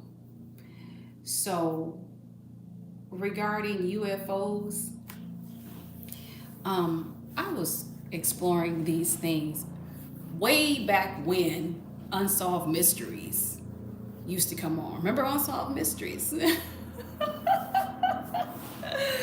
When I was a kid and experiencing ringing in the ear. So there's so much that remains hidden in our world and our reality. And I think that, of course, that's done on purpose. And it's done to keep people in powerful positions. And it's also done to keep people controlled. Hey, almost 80 likes, Tim. You know what, Tim? After this live, I'm going to be going on a break. Because you know what? It's about that time. It's about that time, Tim. Time out? What we timing out about? What was that? Was that Grady? Was that you, boo? Hey, Grady. How you doing? Yeah. Yeah, I think I'm going to be going on a break, on a nice sabbatical, and just missing.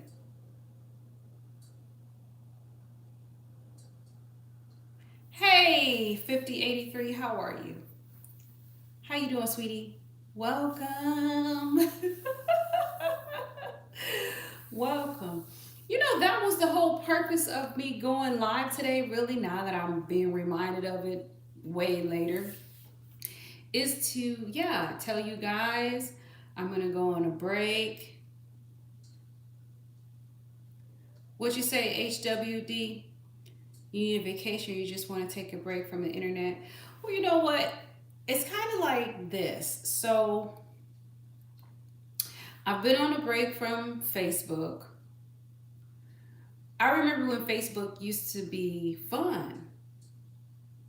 But I've been on a break from Facebook for a long time. You know, it's like when I go on there, it's just not. It's just not. You know, it's people arguing and going back and forth and this and that. I don't like that.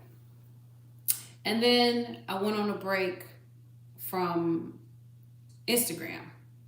I've been on a break from Instagram for a couple reasons. I felt like on my Instagram page, like my business one, I was constantly putting energy out there, which, you know, you have to take a break from that. And then on my personal Instagram, which is private, um, I just got tired of seeing things on there in general. And then on YouTube, I don't really watch YouTube like that. Maybe I have a couple videos that I'll go to here and there. But I stopped doing YouTube like that because YouTube, I remember when YouTube used to be really good. Like you weren't getting any of the political stuff and this and that, you know. So I haven't really been watching any social media like that. My main social media has been me coming on here and clicking that button to go live and talk to you all and share my time and my energy and my love with you all, because I enjoy doing that, like for the most part, other than sometimes having to deal with the trolls, which, you know, they show up, they do their job. They do their job, you know. So it's not that I be taking a break because I'm tired of you all, because I'm gonna miss you, most definitely. It's just going into that place of silence, you know, like a silent retreat, if you will. And I don't know how long it's gonna last. Could be a week, could be a month, could be 2 months, who knows? But at the end of the day, you know, if you want to reach me, you can reach me by email. I do read emails. I haven't read my emails today or yesterday. Did I read them yesterday? I didn't read all of them. I read one of them. I think I had 2 more to read. Yeah, definitely. Definitely. And I will, you know, and I usually do, you know. YouTube is, it's a way that I just kind of give, and also I enjoy it. You know, those of you who don't know, I live kind of remotely, so I almost feel like I'm on an island, you know what I mean? So when I come and talk to you guys, it's like, hey, my friends are here. Yay! You know, and it's good. It's good, you know. Thank you, King. So yeah, you know, I get to sit and have a cup of coffee with you all and tell you about things. And I would say like 90% of the time, maybe even 90 to 95% of the time is good. It's just sometimes it's just the, you know what I mean? The rigmarole. Yeah, I'm gonna miss you guys, most definitely.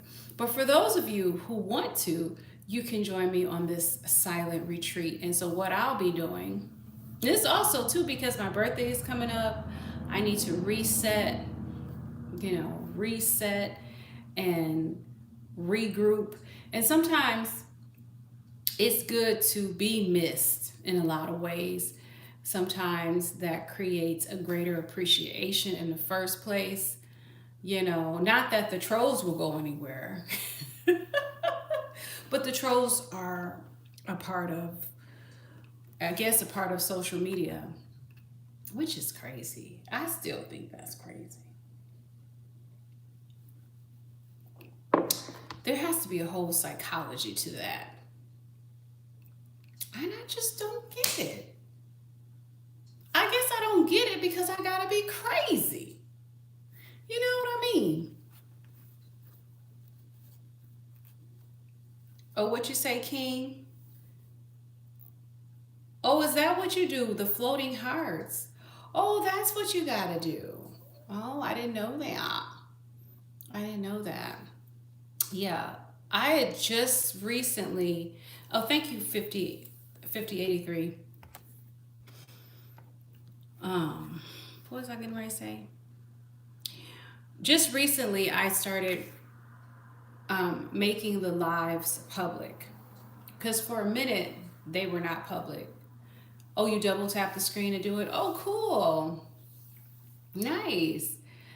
For a minute, they weren't public. And the reason why the lives weren't public like that is because I am very protective of my space and the people in my space.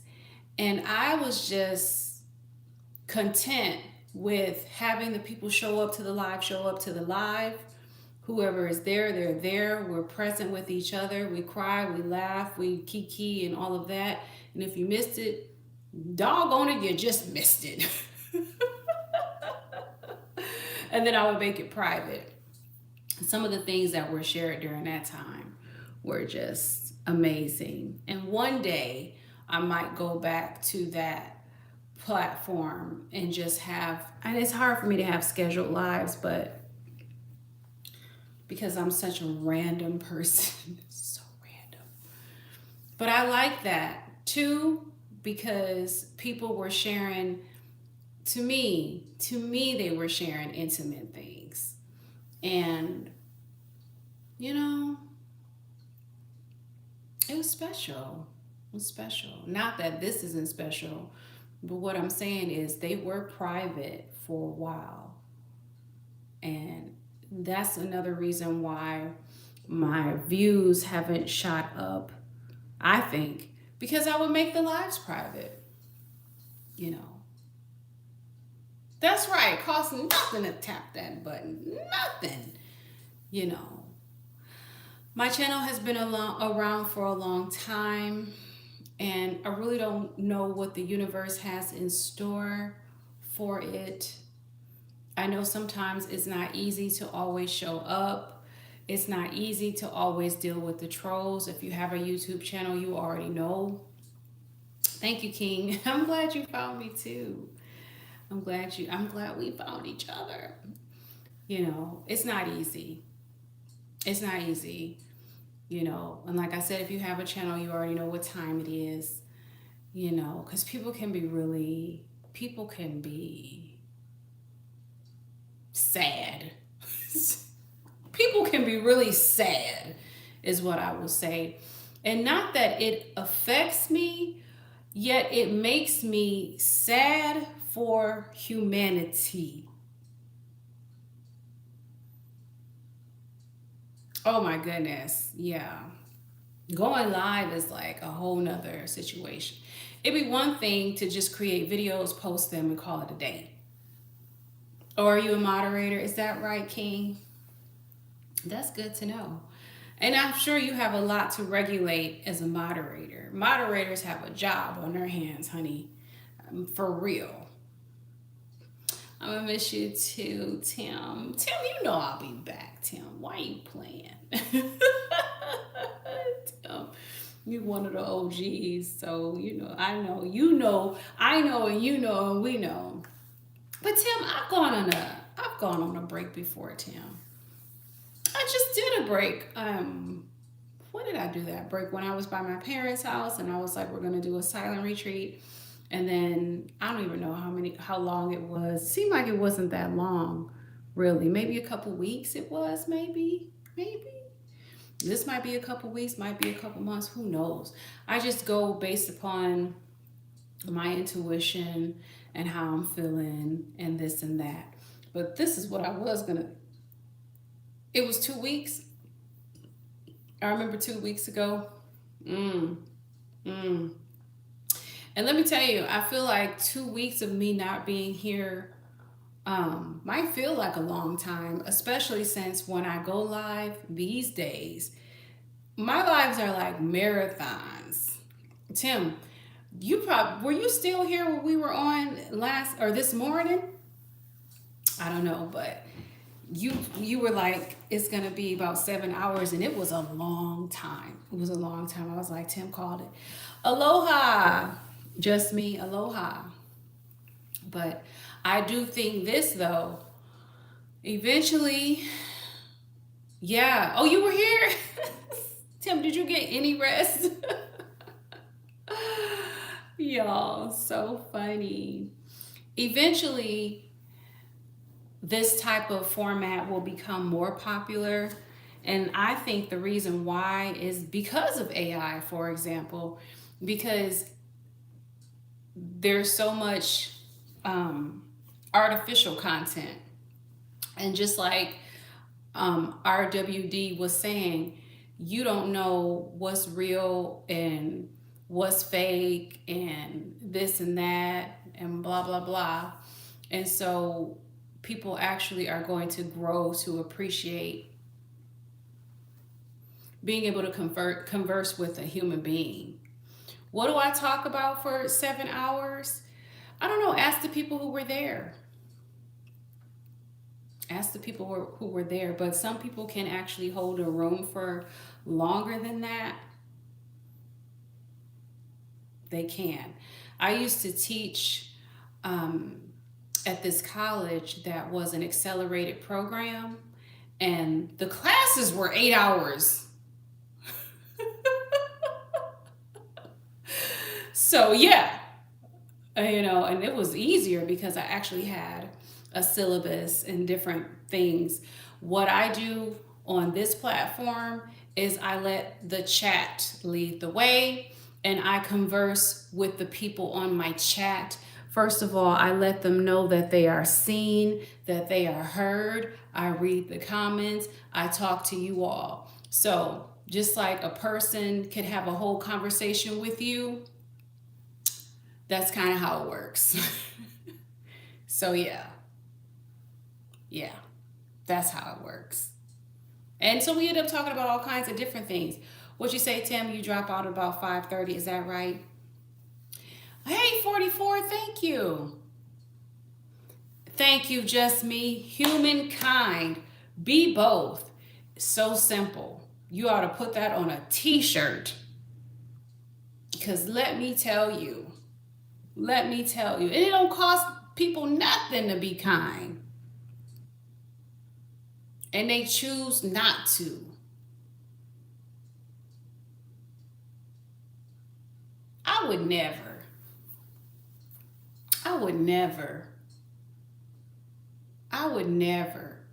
If somebody got on here and said that they did a live for 7 hours, I would probably be amazed. Wow, how did you do that? Wow, it's very interesting. And I might take notes. But I wouldn't be coming sideways, I tell you that. People just don't have, I'm not going to miss that when I go on my break. I'm going to tell you that. Thank you, just me. Thank you for being here. We need more kind people in general that show up. Because let me tell you, we need more kind people in this world, this ghetto world.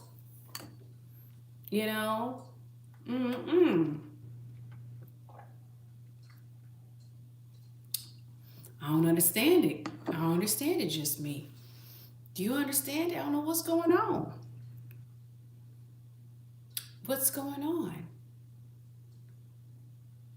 I don't even understand what would even possess somebody to be mean behind a screen. It's foolishness. And we wonder why the world is the way it is. So sad. The questions that people ask me just be out of this world. Some of the questions be out of this world. I just be like, child, where is your mother? And does she know how you acting in here? Probably not. Probably not. I wish there was a reward system. Thank you, 4040. Yes, I got bars, 4040. I wish there was a reward system for people who had sense. And it automatically popped up. This is an idea somebody can take. And it automatically popped up when their name popped up and you saw that they were a kind person, like you saw there score. You know what I mean? Hey, 98, you know. And even so, even if they are bots, Bobby, and I wouldn't doubt it, somebody had to create them. And that goes back to what we were talking about earlier. It's the human beings behind the machines. And this is why the human beings need the healing. We need to concern ourselves with healing. How are we going to keep going like this? We're going to keep fighting each other. People going to keep being mean.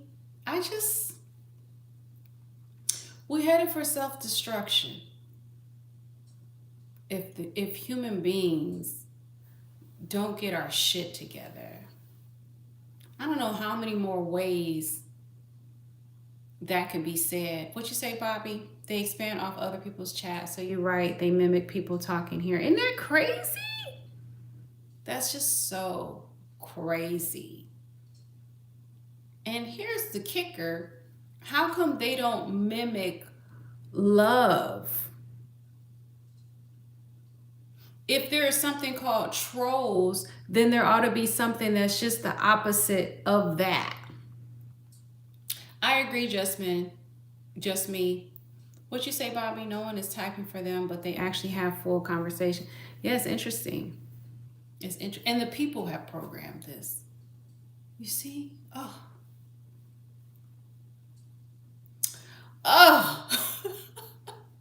Where are we headed as a world? What you say, Bobby? A lot of the bots are actually wholesome too, but most is trolls because most chats are trolling. Yeah. And it's crazy that would be the majority. I mean, I just don't even understand it. There's definitely an imbalance in the world.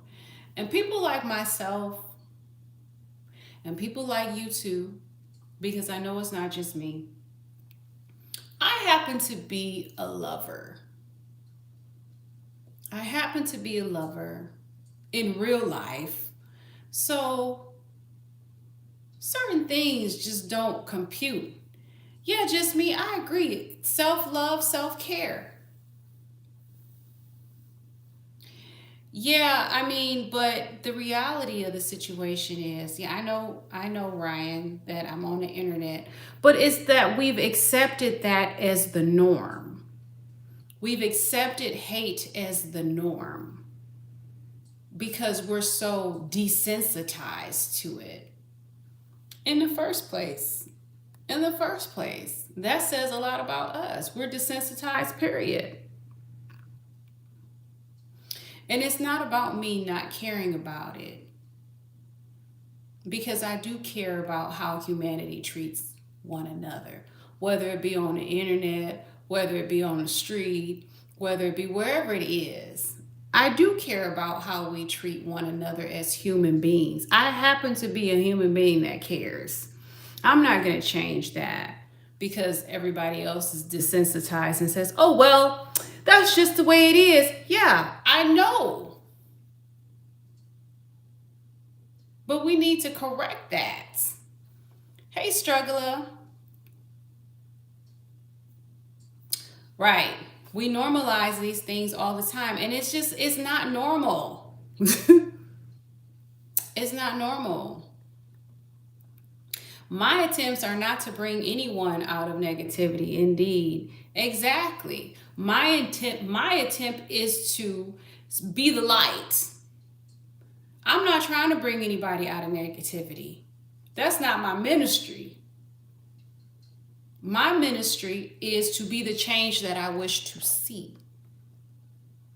That's why I'm on my own channel and I turned on my video and pressed record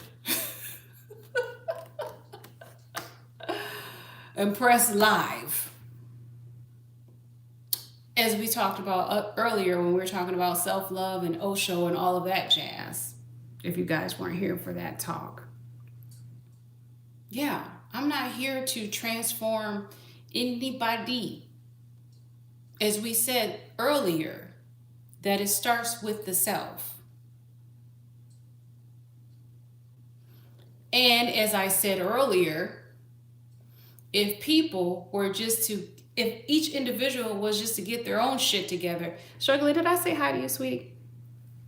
If each individual was just to get their own shit together, then the world would be a better place because we each would get our shit together. That's what I stated earlier.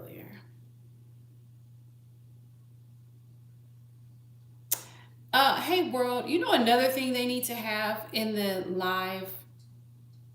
Thank you, Struggler. They need to have a summary. This needs to be created in AI.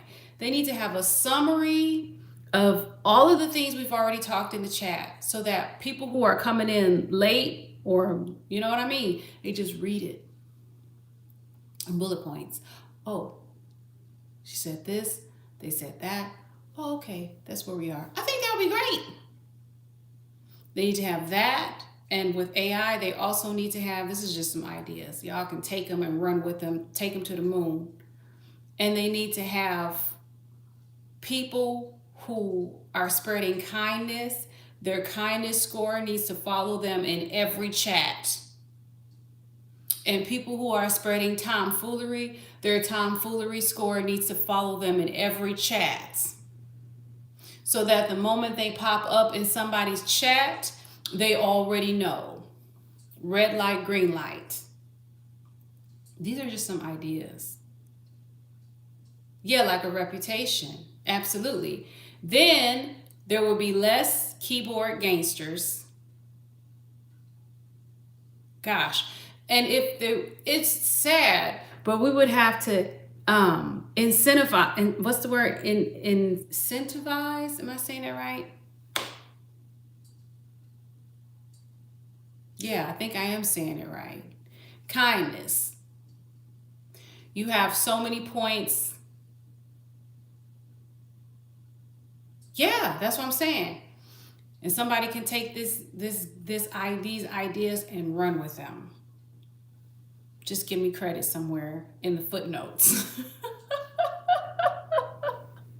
Thank you, Struggler. Just give me credit in the footnotes. Don't have to send me a check. Just give me some credit. Okay? And, you know, you get so many points for this and so many points for that. Oh, this person spread a kind word. They said this over here. They said that. And it follows you. Because the issue is people are keyboard gangsters and they don't have any repercussions for their uncouth behavior, unsavory behavior. That would be great. I don't know why we don't have that. Seems so easy, doesn't it? You know? Now, mind you, people could switch up. I know. So comfortable with these slurs. And you just be like, okay. I agree, just me. People be, I tell you what you say. That's why there's a lot of online abuse, but nothing in reality. Yeah. And you know, it's so sad because people will take their life. They will end their lives. Okay. Like they will end their life because of some social media stuff. And the people that help to facilitate that, they won't even have any time. They won't feel accountable at all. This happens and it's so sad. There was a story about this young lady who was complete disconnect, Bobby. Exactly. Yeah, I don't have any friends like that, but I agree, just me. There was this lady who, well, there's a lot of orbs around here. Interesting. There was a lady who was, this has probably happened many times. She was crying out for help on her social media. And instead of getting help on her social media, she was getting teased. She was saying that she was going to end her life, etc., etc. And people were encouraging it.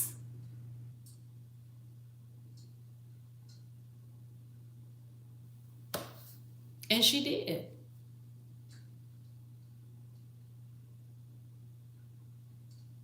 It's just,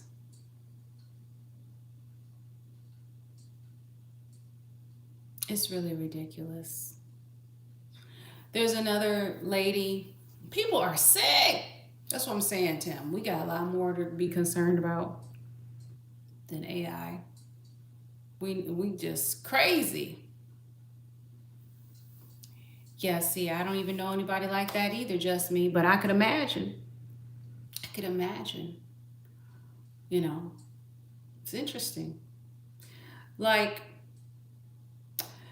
there's this older lady who does videos, and she's been able to take the negativity and spin it and, you know, create a platform from it. Because when she would go on her or do YouTube or whatever, people would tell her that she was ugly and she was this and she was that, all because the lady is older. That's why. And they would get on her videos and say all kinds of mean things to the lady. It's just like, sometimes I look at society and I feel like there's just no hope. And then sometimes I feel completely the opposite. What you say, Bobby? And the worst online people call, oh yeah, and yeah, gamer words. Yeah, and teens and youth and all this. Yeah. Thank you, Big. Thank you. And thank you for saying that you appreciate my content and all of that. Because let me tell ya, sometimes I just wonder. But I know that some of you guys do appreciate it. And I am tell you, sending it right back, I appreciate you. I appreciate you guys for being here. I appreciate you guys that bring the love and the positive vibes. You know what I mean? What you say, hope is fine to have, but hope is not a strategy. Okay? Yeah. Well, hope is hope.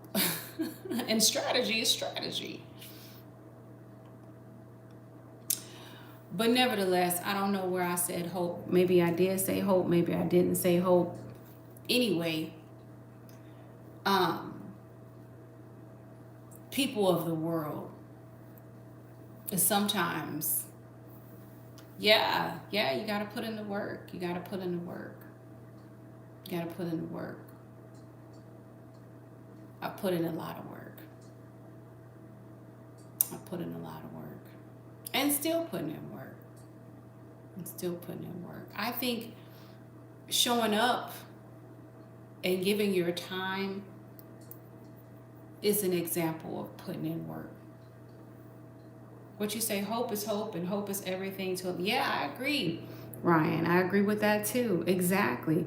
Because if you could have just some hope, that might get you to the next day. Thank you, Just Me. Thank you. Yeah, that might get you to the next day. That might be all you have until you can get to the strategy. You know what I mean? Oh my gosh. I know I've been there many times where hope was it. You know, I couldn't even imagine anything else. Hey, Spiritual Awakening. Yeah, it's good people in the chat tonight, most definitely. I would say, well, my subscribers, they're all good. They're all good. The community is called the belongers because everybody belongs. Because I don't discriminate. We don't discriminate. Doesn't matter. Religious, non-religious, atheist, Christian, Muslim, Judaism. Isn't it cute? Ethnicity, whatever, doesn't matter. Politics. Politics. Thank you, Bobby. Doesn't matter. You know, be you. Gender doesn't matter. This is not a girls versus guys, guys versus girls. We don't care. Sexual orientation, do you boo? Do you boo? Do you boo? And in here, we talk about all kinds of things. As I like to say, right, be yourself, everyone else is taken. I like that. It's cute. That should be put on a t-shirt too, just be. As I like to say, we talk our shit, we do our research. And you never know what we're going to end up talking about here. You know, and sometimes, well, most, if not all of the time, the belongers run what we talk about a lot of the times, because I'm the type of facilitator, because ultimately I'm facilitating, that speaks to the people who are here. Yeah, and I do. That's why I read the chats and I talk to you and say, hey, how you doing?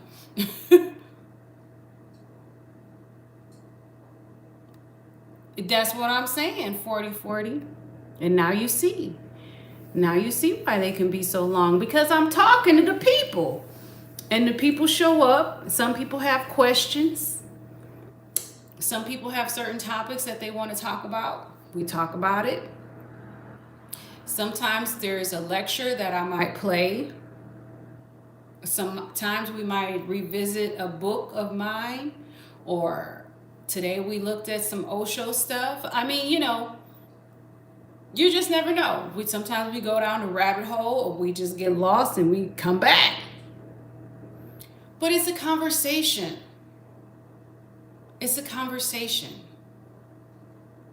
And it's healthy. And yeah, we agree to disagree. That happens quite a bit. Sometimes. What you say, Mick? I like that name. Oh my gosh, yeah. If people learn to respect others' opinions and preferences, the world would be so much better. I agree. And that's why, to me, this community is healthy.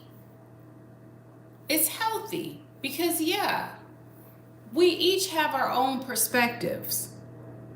And there's no right or wrong perspective. Your perspective is developed by how you grew up, your surroundings, situations, and circumstances. I remind myself regularly, if I grew up the way you grew up, where you grew up, how you grew up, and the conditions that you grew up, I would have the same perspective that you have. Just like if you walk a mile in a man's shoes, you will think and act as that man. You know, case closed. Even the trolls. If I had their reality, and if I grew up and had their whole situation, their whole scenario, I would act like them. I would. Let me see. What you say? I'm reading the comments. Thank you, 40-40. It is unusual. And it's so crazy that you couldn't have told me in a million years that just us being able to sit down at our table, because this is our table, with my coffee, which I'm out of coffee right now, but normally I have a cup of coffee. You wouldn't have been able to tell me that this would have been unusual years ago. But here we are. It is unusual. And it's kind of sad that it's unusual that we can't come together as human beings and just talk and just laugh and just cry. You know, sometimes agree to disagree, share perspectives. Like oftentimes you'll hear me say, oh, that's an interesting perspective. Thank you for sharing that perspective. Or, oh, this is my perspective on that. Yeah. There's such a deep search. I agree with that. And you know what? I think, this is my personal opinion, part of that deep search for substance is looking for themselves. Another thing with this channel, which is the other side of the coin, is meditation, because I'm big on that. Bringing us all to the center point, which is this place of oneness. So it's multifaceted, because not only do we get to have this conversation and get to break bread and get to sometimes agree to disagree, you know, respectfully, always, and talk about all sorts of different things, stimulate our minds if we want to, we get to come back to a center point as one community.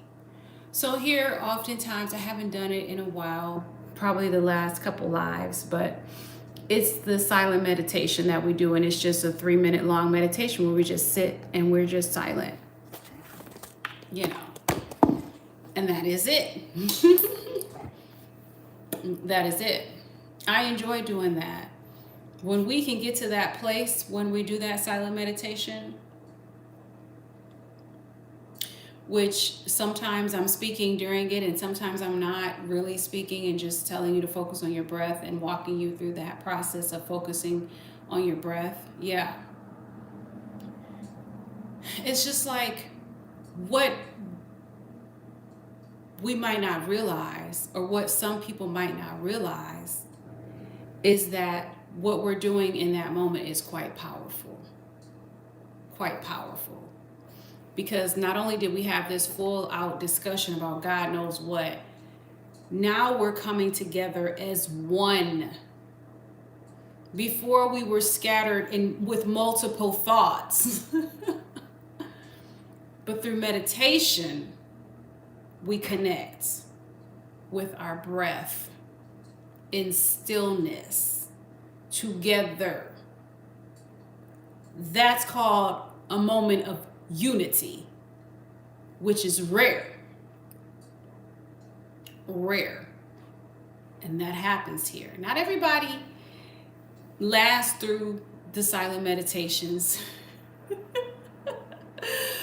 because not all my belongers are ready for a silent meditation, and I respect that. One accord, exactly. But for those of us who do decide to participate, we do. And it is like bringing us to the 0 point. Let me see what you said here. If everyone acted the same, the world would be born. I agree. Oh, nice, Just Me. Do you have a favorite guided meditation that you like? What you say, 44? I'm hearing alignment, congruence, coherence, and balance. I appreciate you too, boo. Yes, some Ma'at energy. Thank you, sweetie, for being here. Absolutely. One accord. You know, because at the end of the day, ultimately, that's what I'm about. this whole channel, when somebody comes on the channel and they say, what is the channel? What is the channel about? The channel is about love. It's about love. What some people might not realize, as we talked about earlier, is love also has boundaries. Boundaries. Which is why when I get trolls, I deal with them in different ways. Sometimes I may hand them their ass. And sometimes I may block them. And sometimes I may ignore them. And sometimes I may do all of the above. It just depends on how the universe is moving at that time.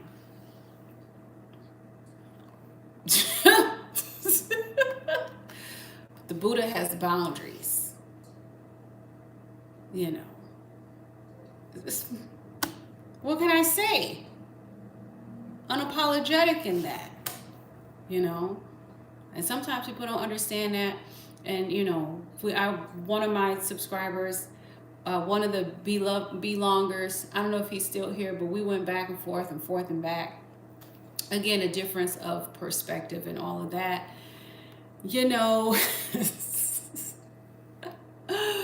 to make a long story short, if you want to know what happened, you have to watch the whole video. Because, anyway, you know, at the end of the day, I do love this community. And I hope it grows with quality.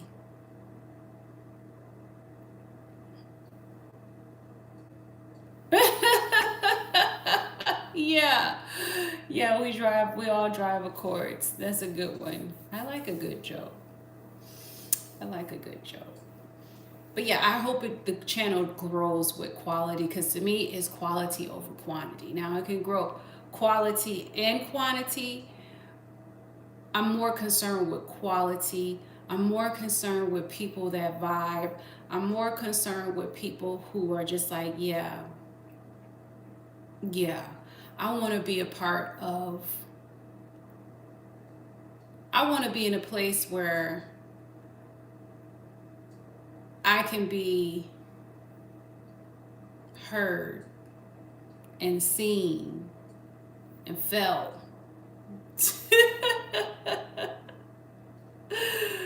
Oh, you're so funny. And yeah, that's right. Make it 100. Thank you, Tim. You know what I mean? There's this other YouTube channel that I like going to, and I know this person in real life, and her channel used to be called Nubia I.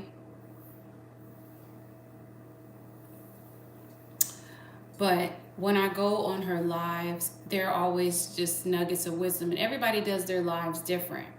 You know, she'll express whatever it is, whatever wisdom the universe has given her at the time.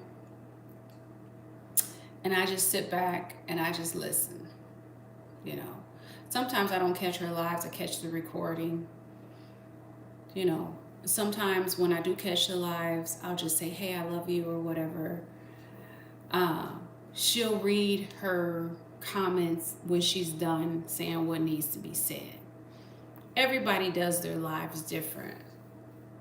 They just do. So I like that. I feel seen when I go into her chat as well. It's refreshing. It's refreshing. Let me look at the comments. Make sure I'm not missing anything. Yeah, absolutely. What you say, boss? Hey, boss. I want to find a cybersecurity homegirl on YouTube. I don't know of any cybersecurity homegirls on YouTube, but I'm sure they exist. Have you done a search?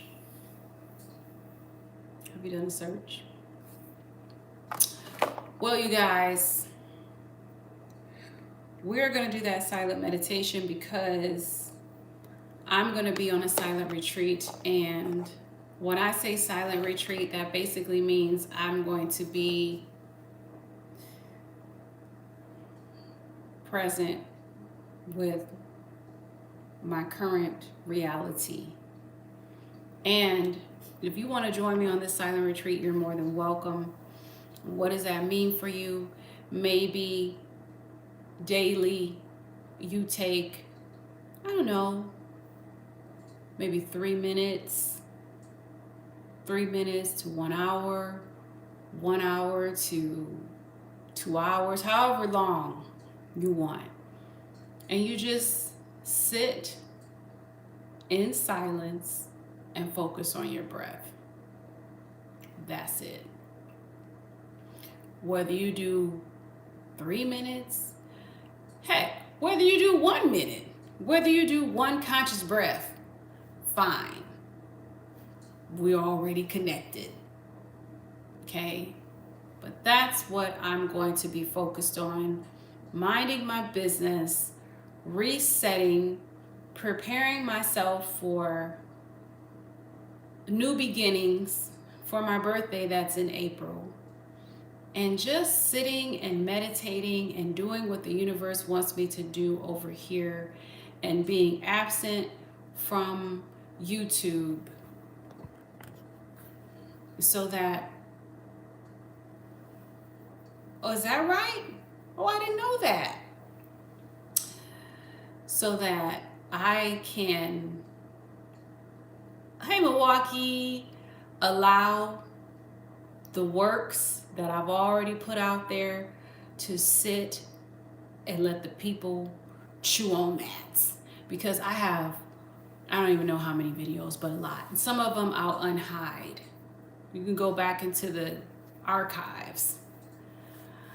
Yeah, I don't have any super chats because my channel is not monetized yet. And I don't know when it will be. Let me look at my whatchamaface, because they'll tell you. Let's see. Yeah, our public watch hours are going up. I'll show you.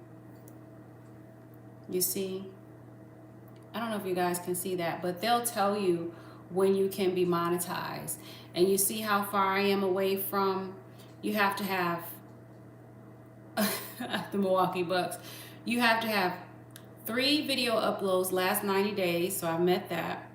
You have to have 3,000 public watch hours in the last 365 days. I don't have that.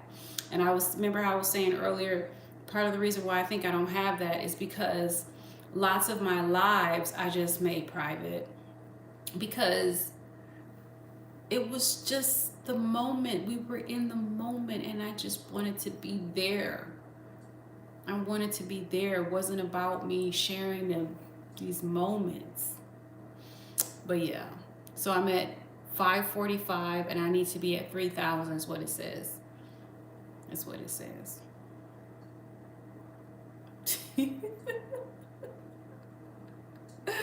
But then once I get to that place, thank you, Rando, then I will be monetized. And I am open to what the universe wants for me. I do not reject being monetized. I'm open to it. Thank you, Goddess. Thank you, Struggler.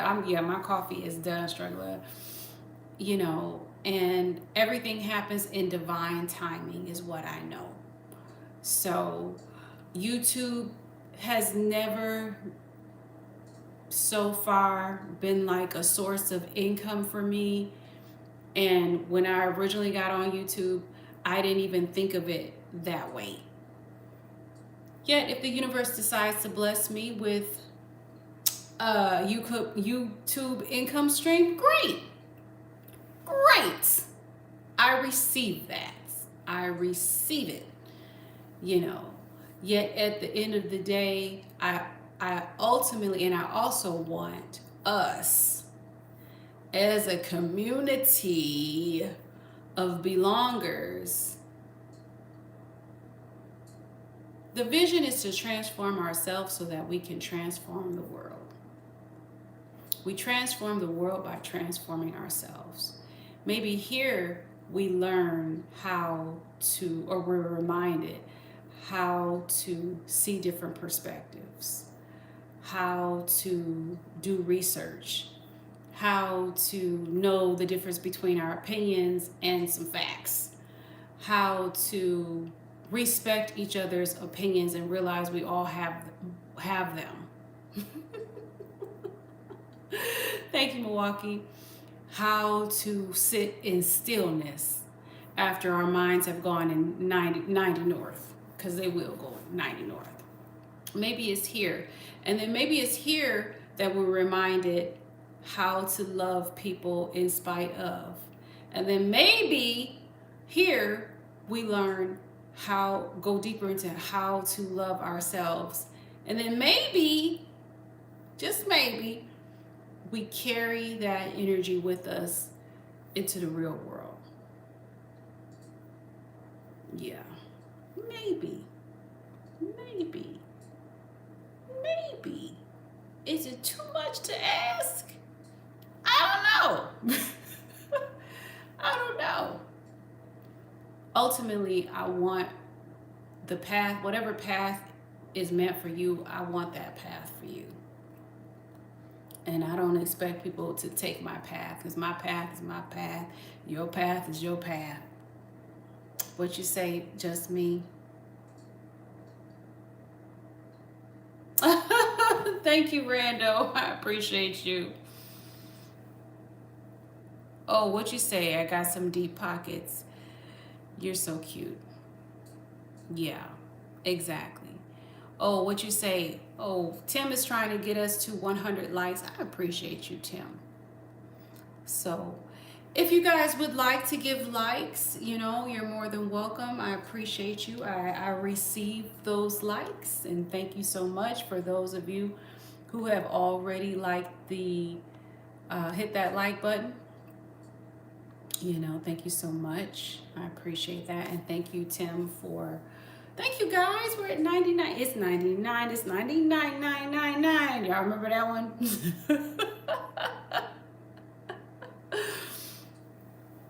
What you say? Thank you, Clay. Yeah, make sure you are subscribed. Oh, we're at 100. That's my twerk in the chair. You can't see it, but it's there. Oh, shoot. What is it? Leanna Medina? How are you, sweetie? Just say Diana. Okay, well, we can say that too. Yes, I hope that everyone here has a blessed day.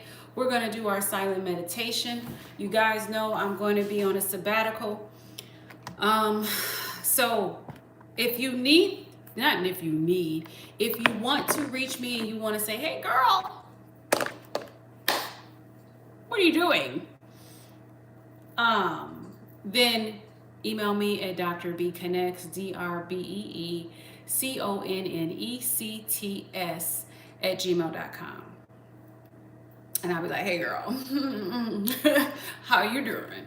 But yeah, I'm going to be on a silent retreat, if you will.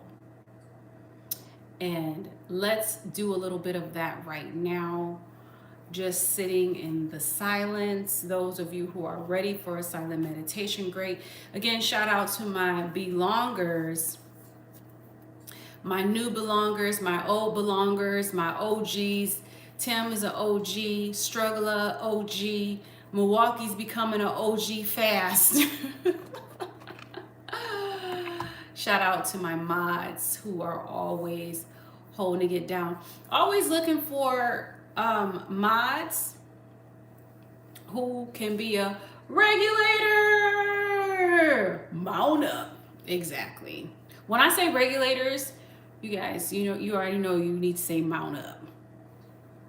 You go work with me now.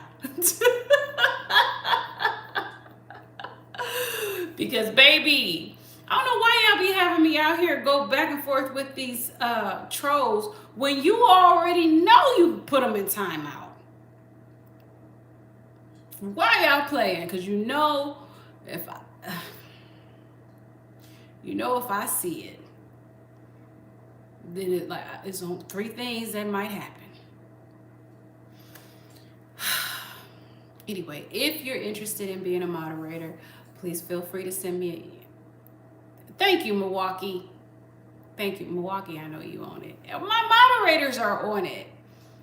My moderators are on it. It's not our fault. I know my moderators are regulators. It's not our fault that the channel is growing, and so the trolls are growing, and so yeah, we just might need more mods because we need a whole we need a whole cavalry for real. Yes, just me. I do have some excellent people here on the team who hold it down. POP, hold it down. Y'all remember that meme? Y'all remember? I know you do.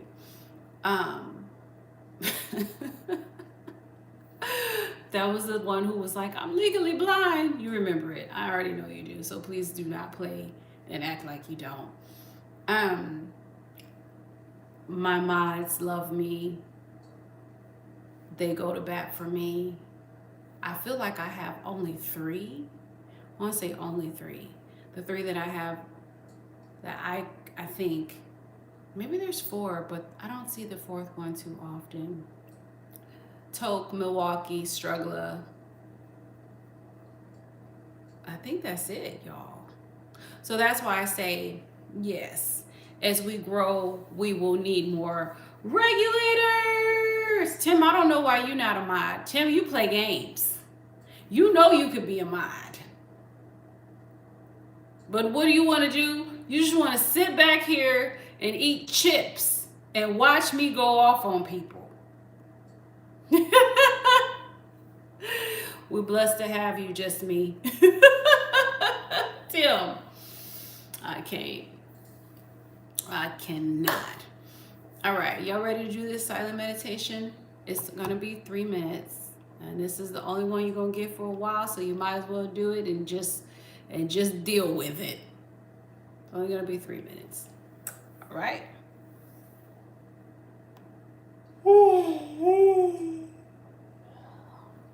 I think tomorrow I'm just gonna do nothing.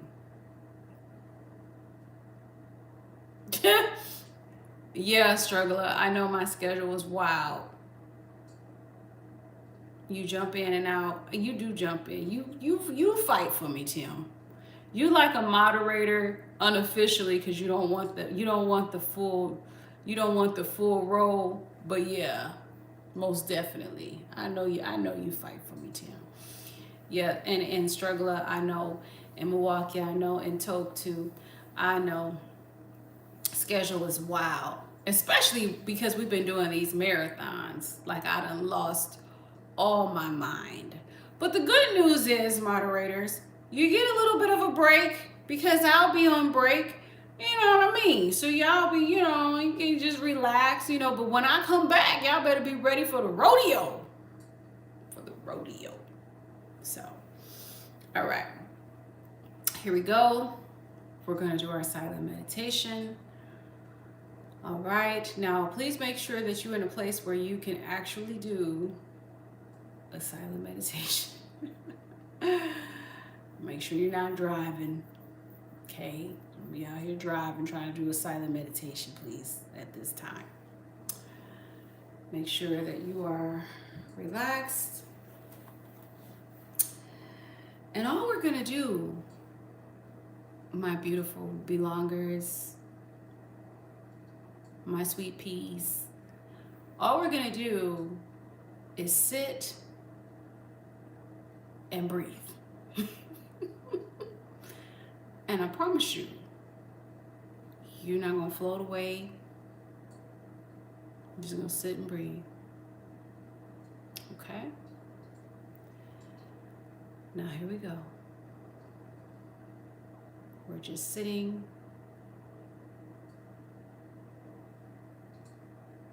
and we're just breathing.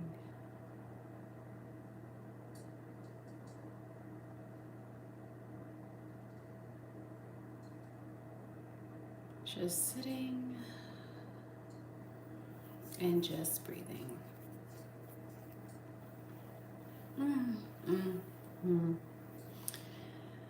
So what I want you to do as you sit and breathe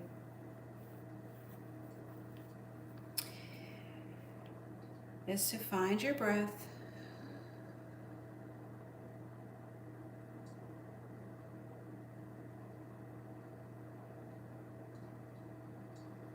And when I say find your breath, if you can, close your eyes.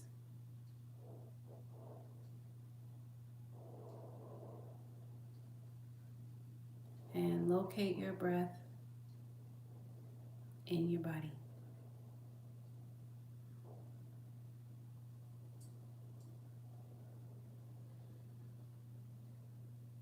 And what I mean is,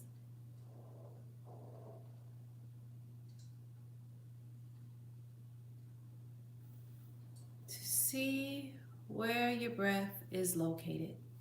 Is it in your stomach?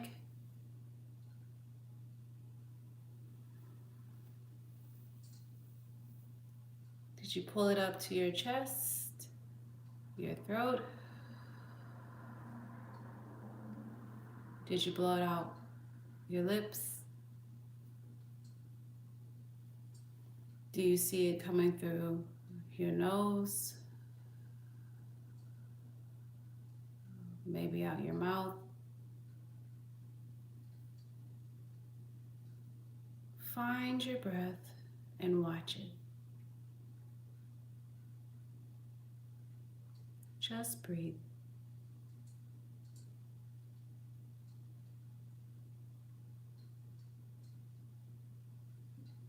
And focus on your breath.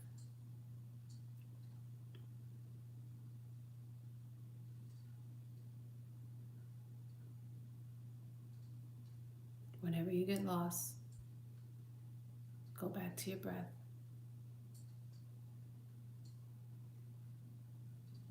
You might have thoughts. That's okay. You can watch those thoughts and go back to your breath.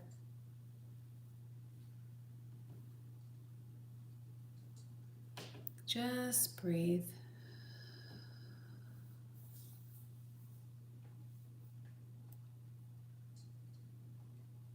The past is gone.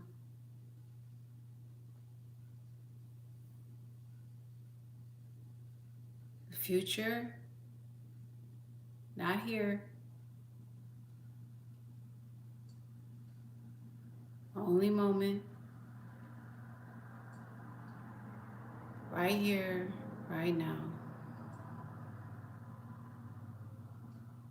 Nothing to do. Nowhere to go. Just sitting.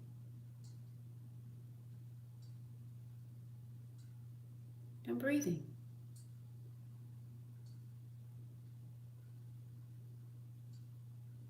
Find your breath again.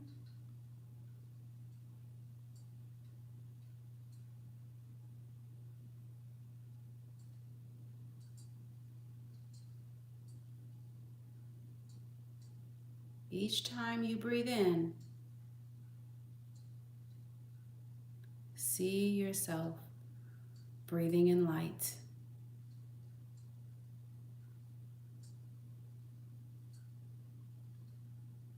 Beautiful, soft, warm, healing light.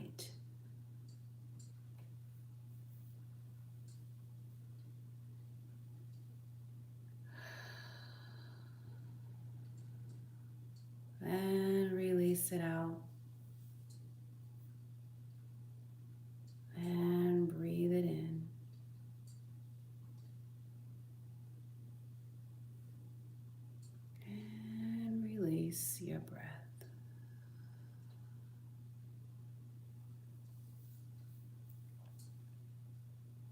Counting you out of your meditation. Find your breath.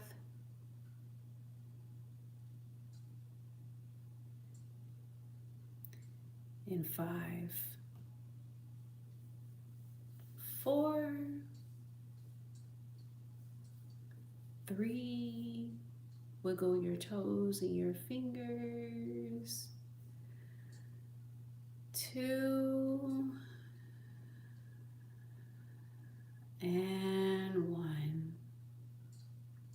Slowly open your eyes.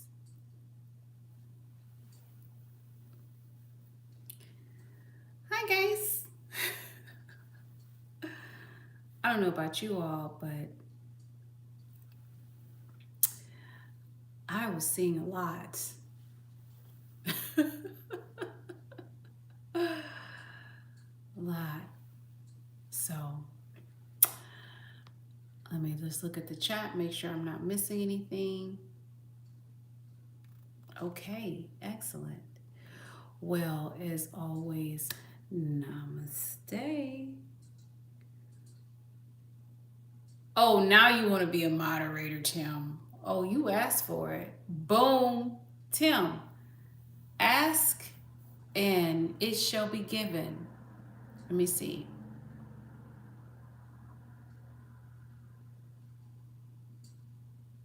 Let me see. Oh, yes. There we go. Bam, Tim. It is done. Tim, you got the hammer. Let me see if you got, yeah. Tim got that hammer. Let me see, make sure you got the same thing. Yeah. Oh, you guys got a badge now. I remember it used to be like a wrench. You got a badge. Too late, Tim. You already got it. What if the whole chat asked me? It's so funny. Listen, it was meant for Tim to be Tim. It was meant. It was meant, Tim. You shouldn't have asked me. Now you got it. Tim, you could choose to use the badge as you wish. If you wanna go back to being an undercover law enforcement regulator here, we can do that too. No pressure, Tim. No pressure. But yes, namaste means that the God in me acknowledges and sees the God in you, most definitely. Shout out to my moderators.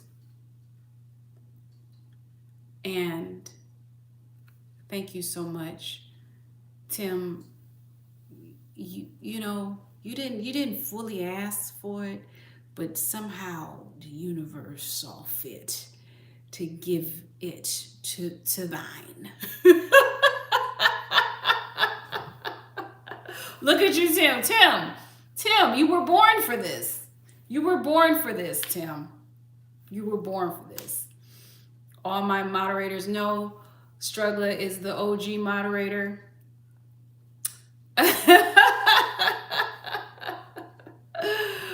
You know, Struggler's in charge of me, everybody. I just be like, okay. And Struggler be like, I'm asleep. Leave me alone. But yeah. Thank you guys. Thank you to all my mods. Thank you to all of the belongers. Thank you to every single person. Thank you to the trolls. Thank you to everyone who decides to put their energy here. Thank you to the people who love me unconditionally. Thank you to the people who support the belongers in this chat. Till next time, love someone, starting with yourself. Bye for now. Aloha, aloha.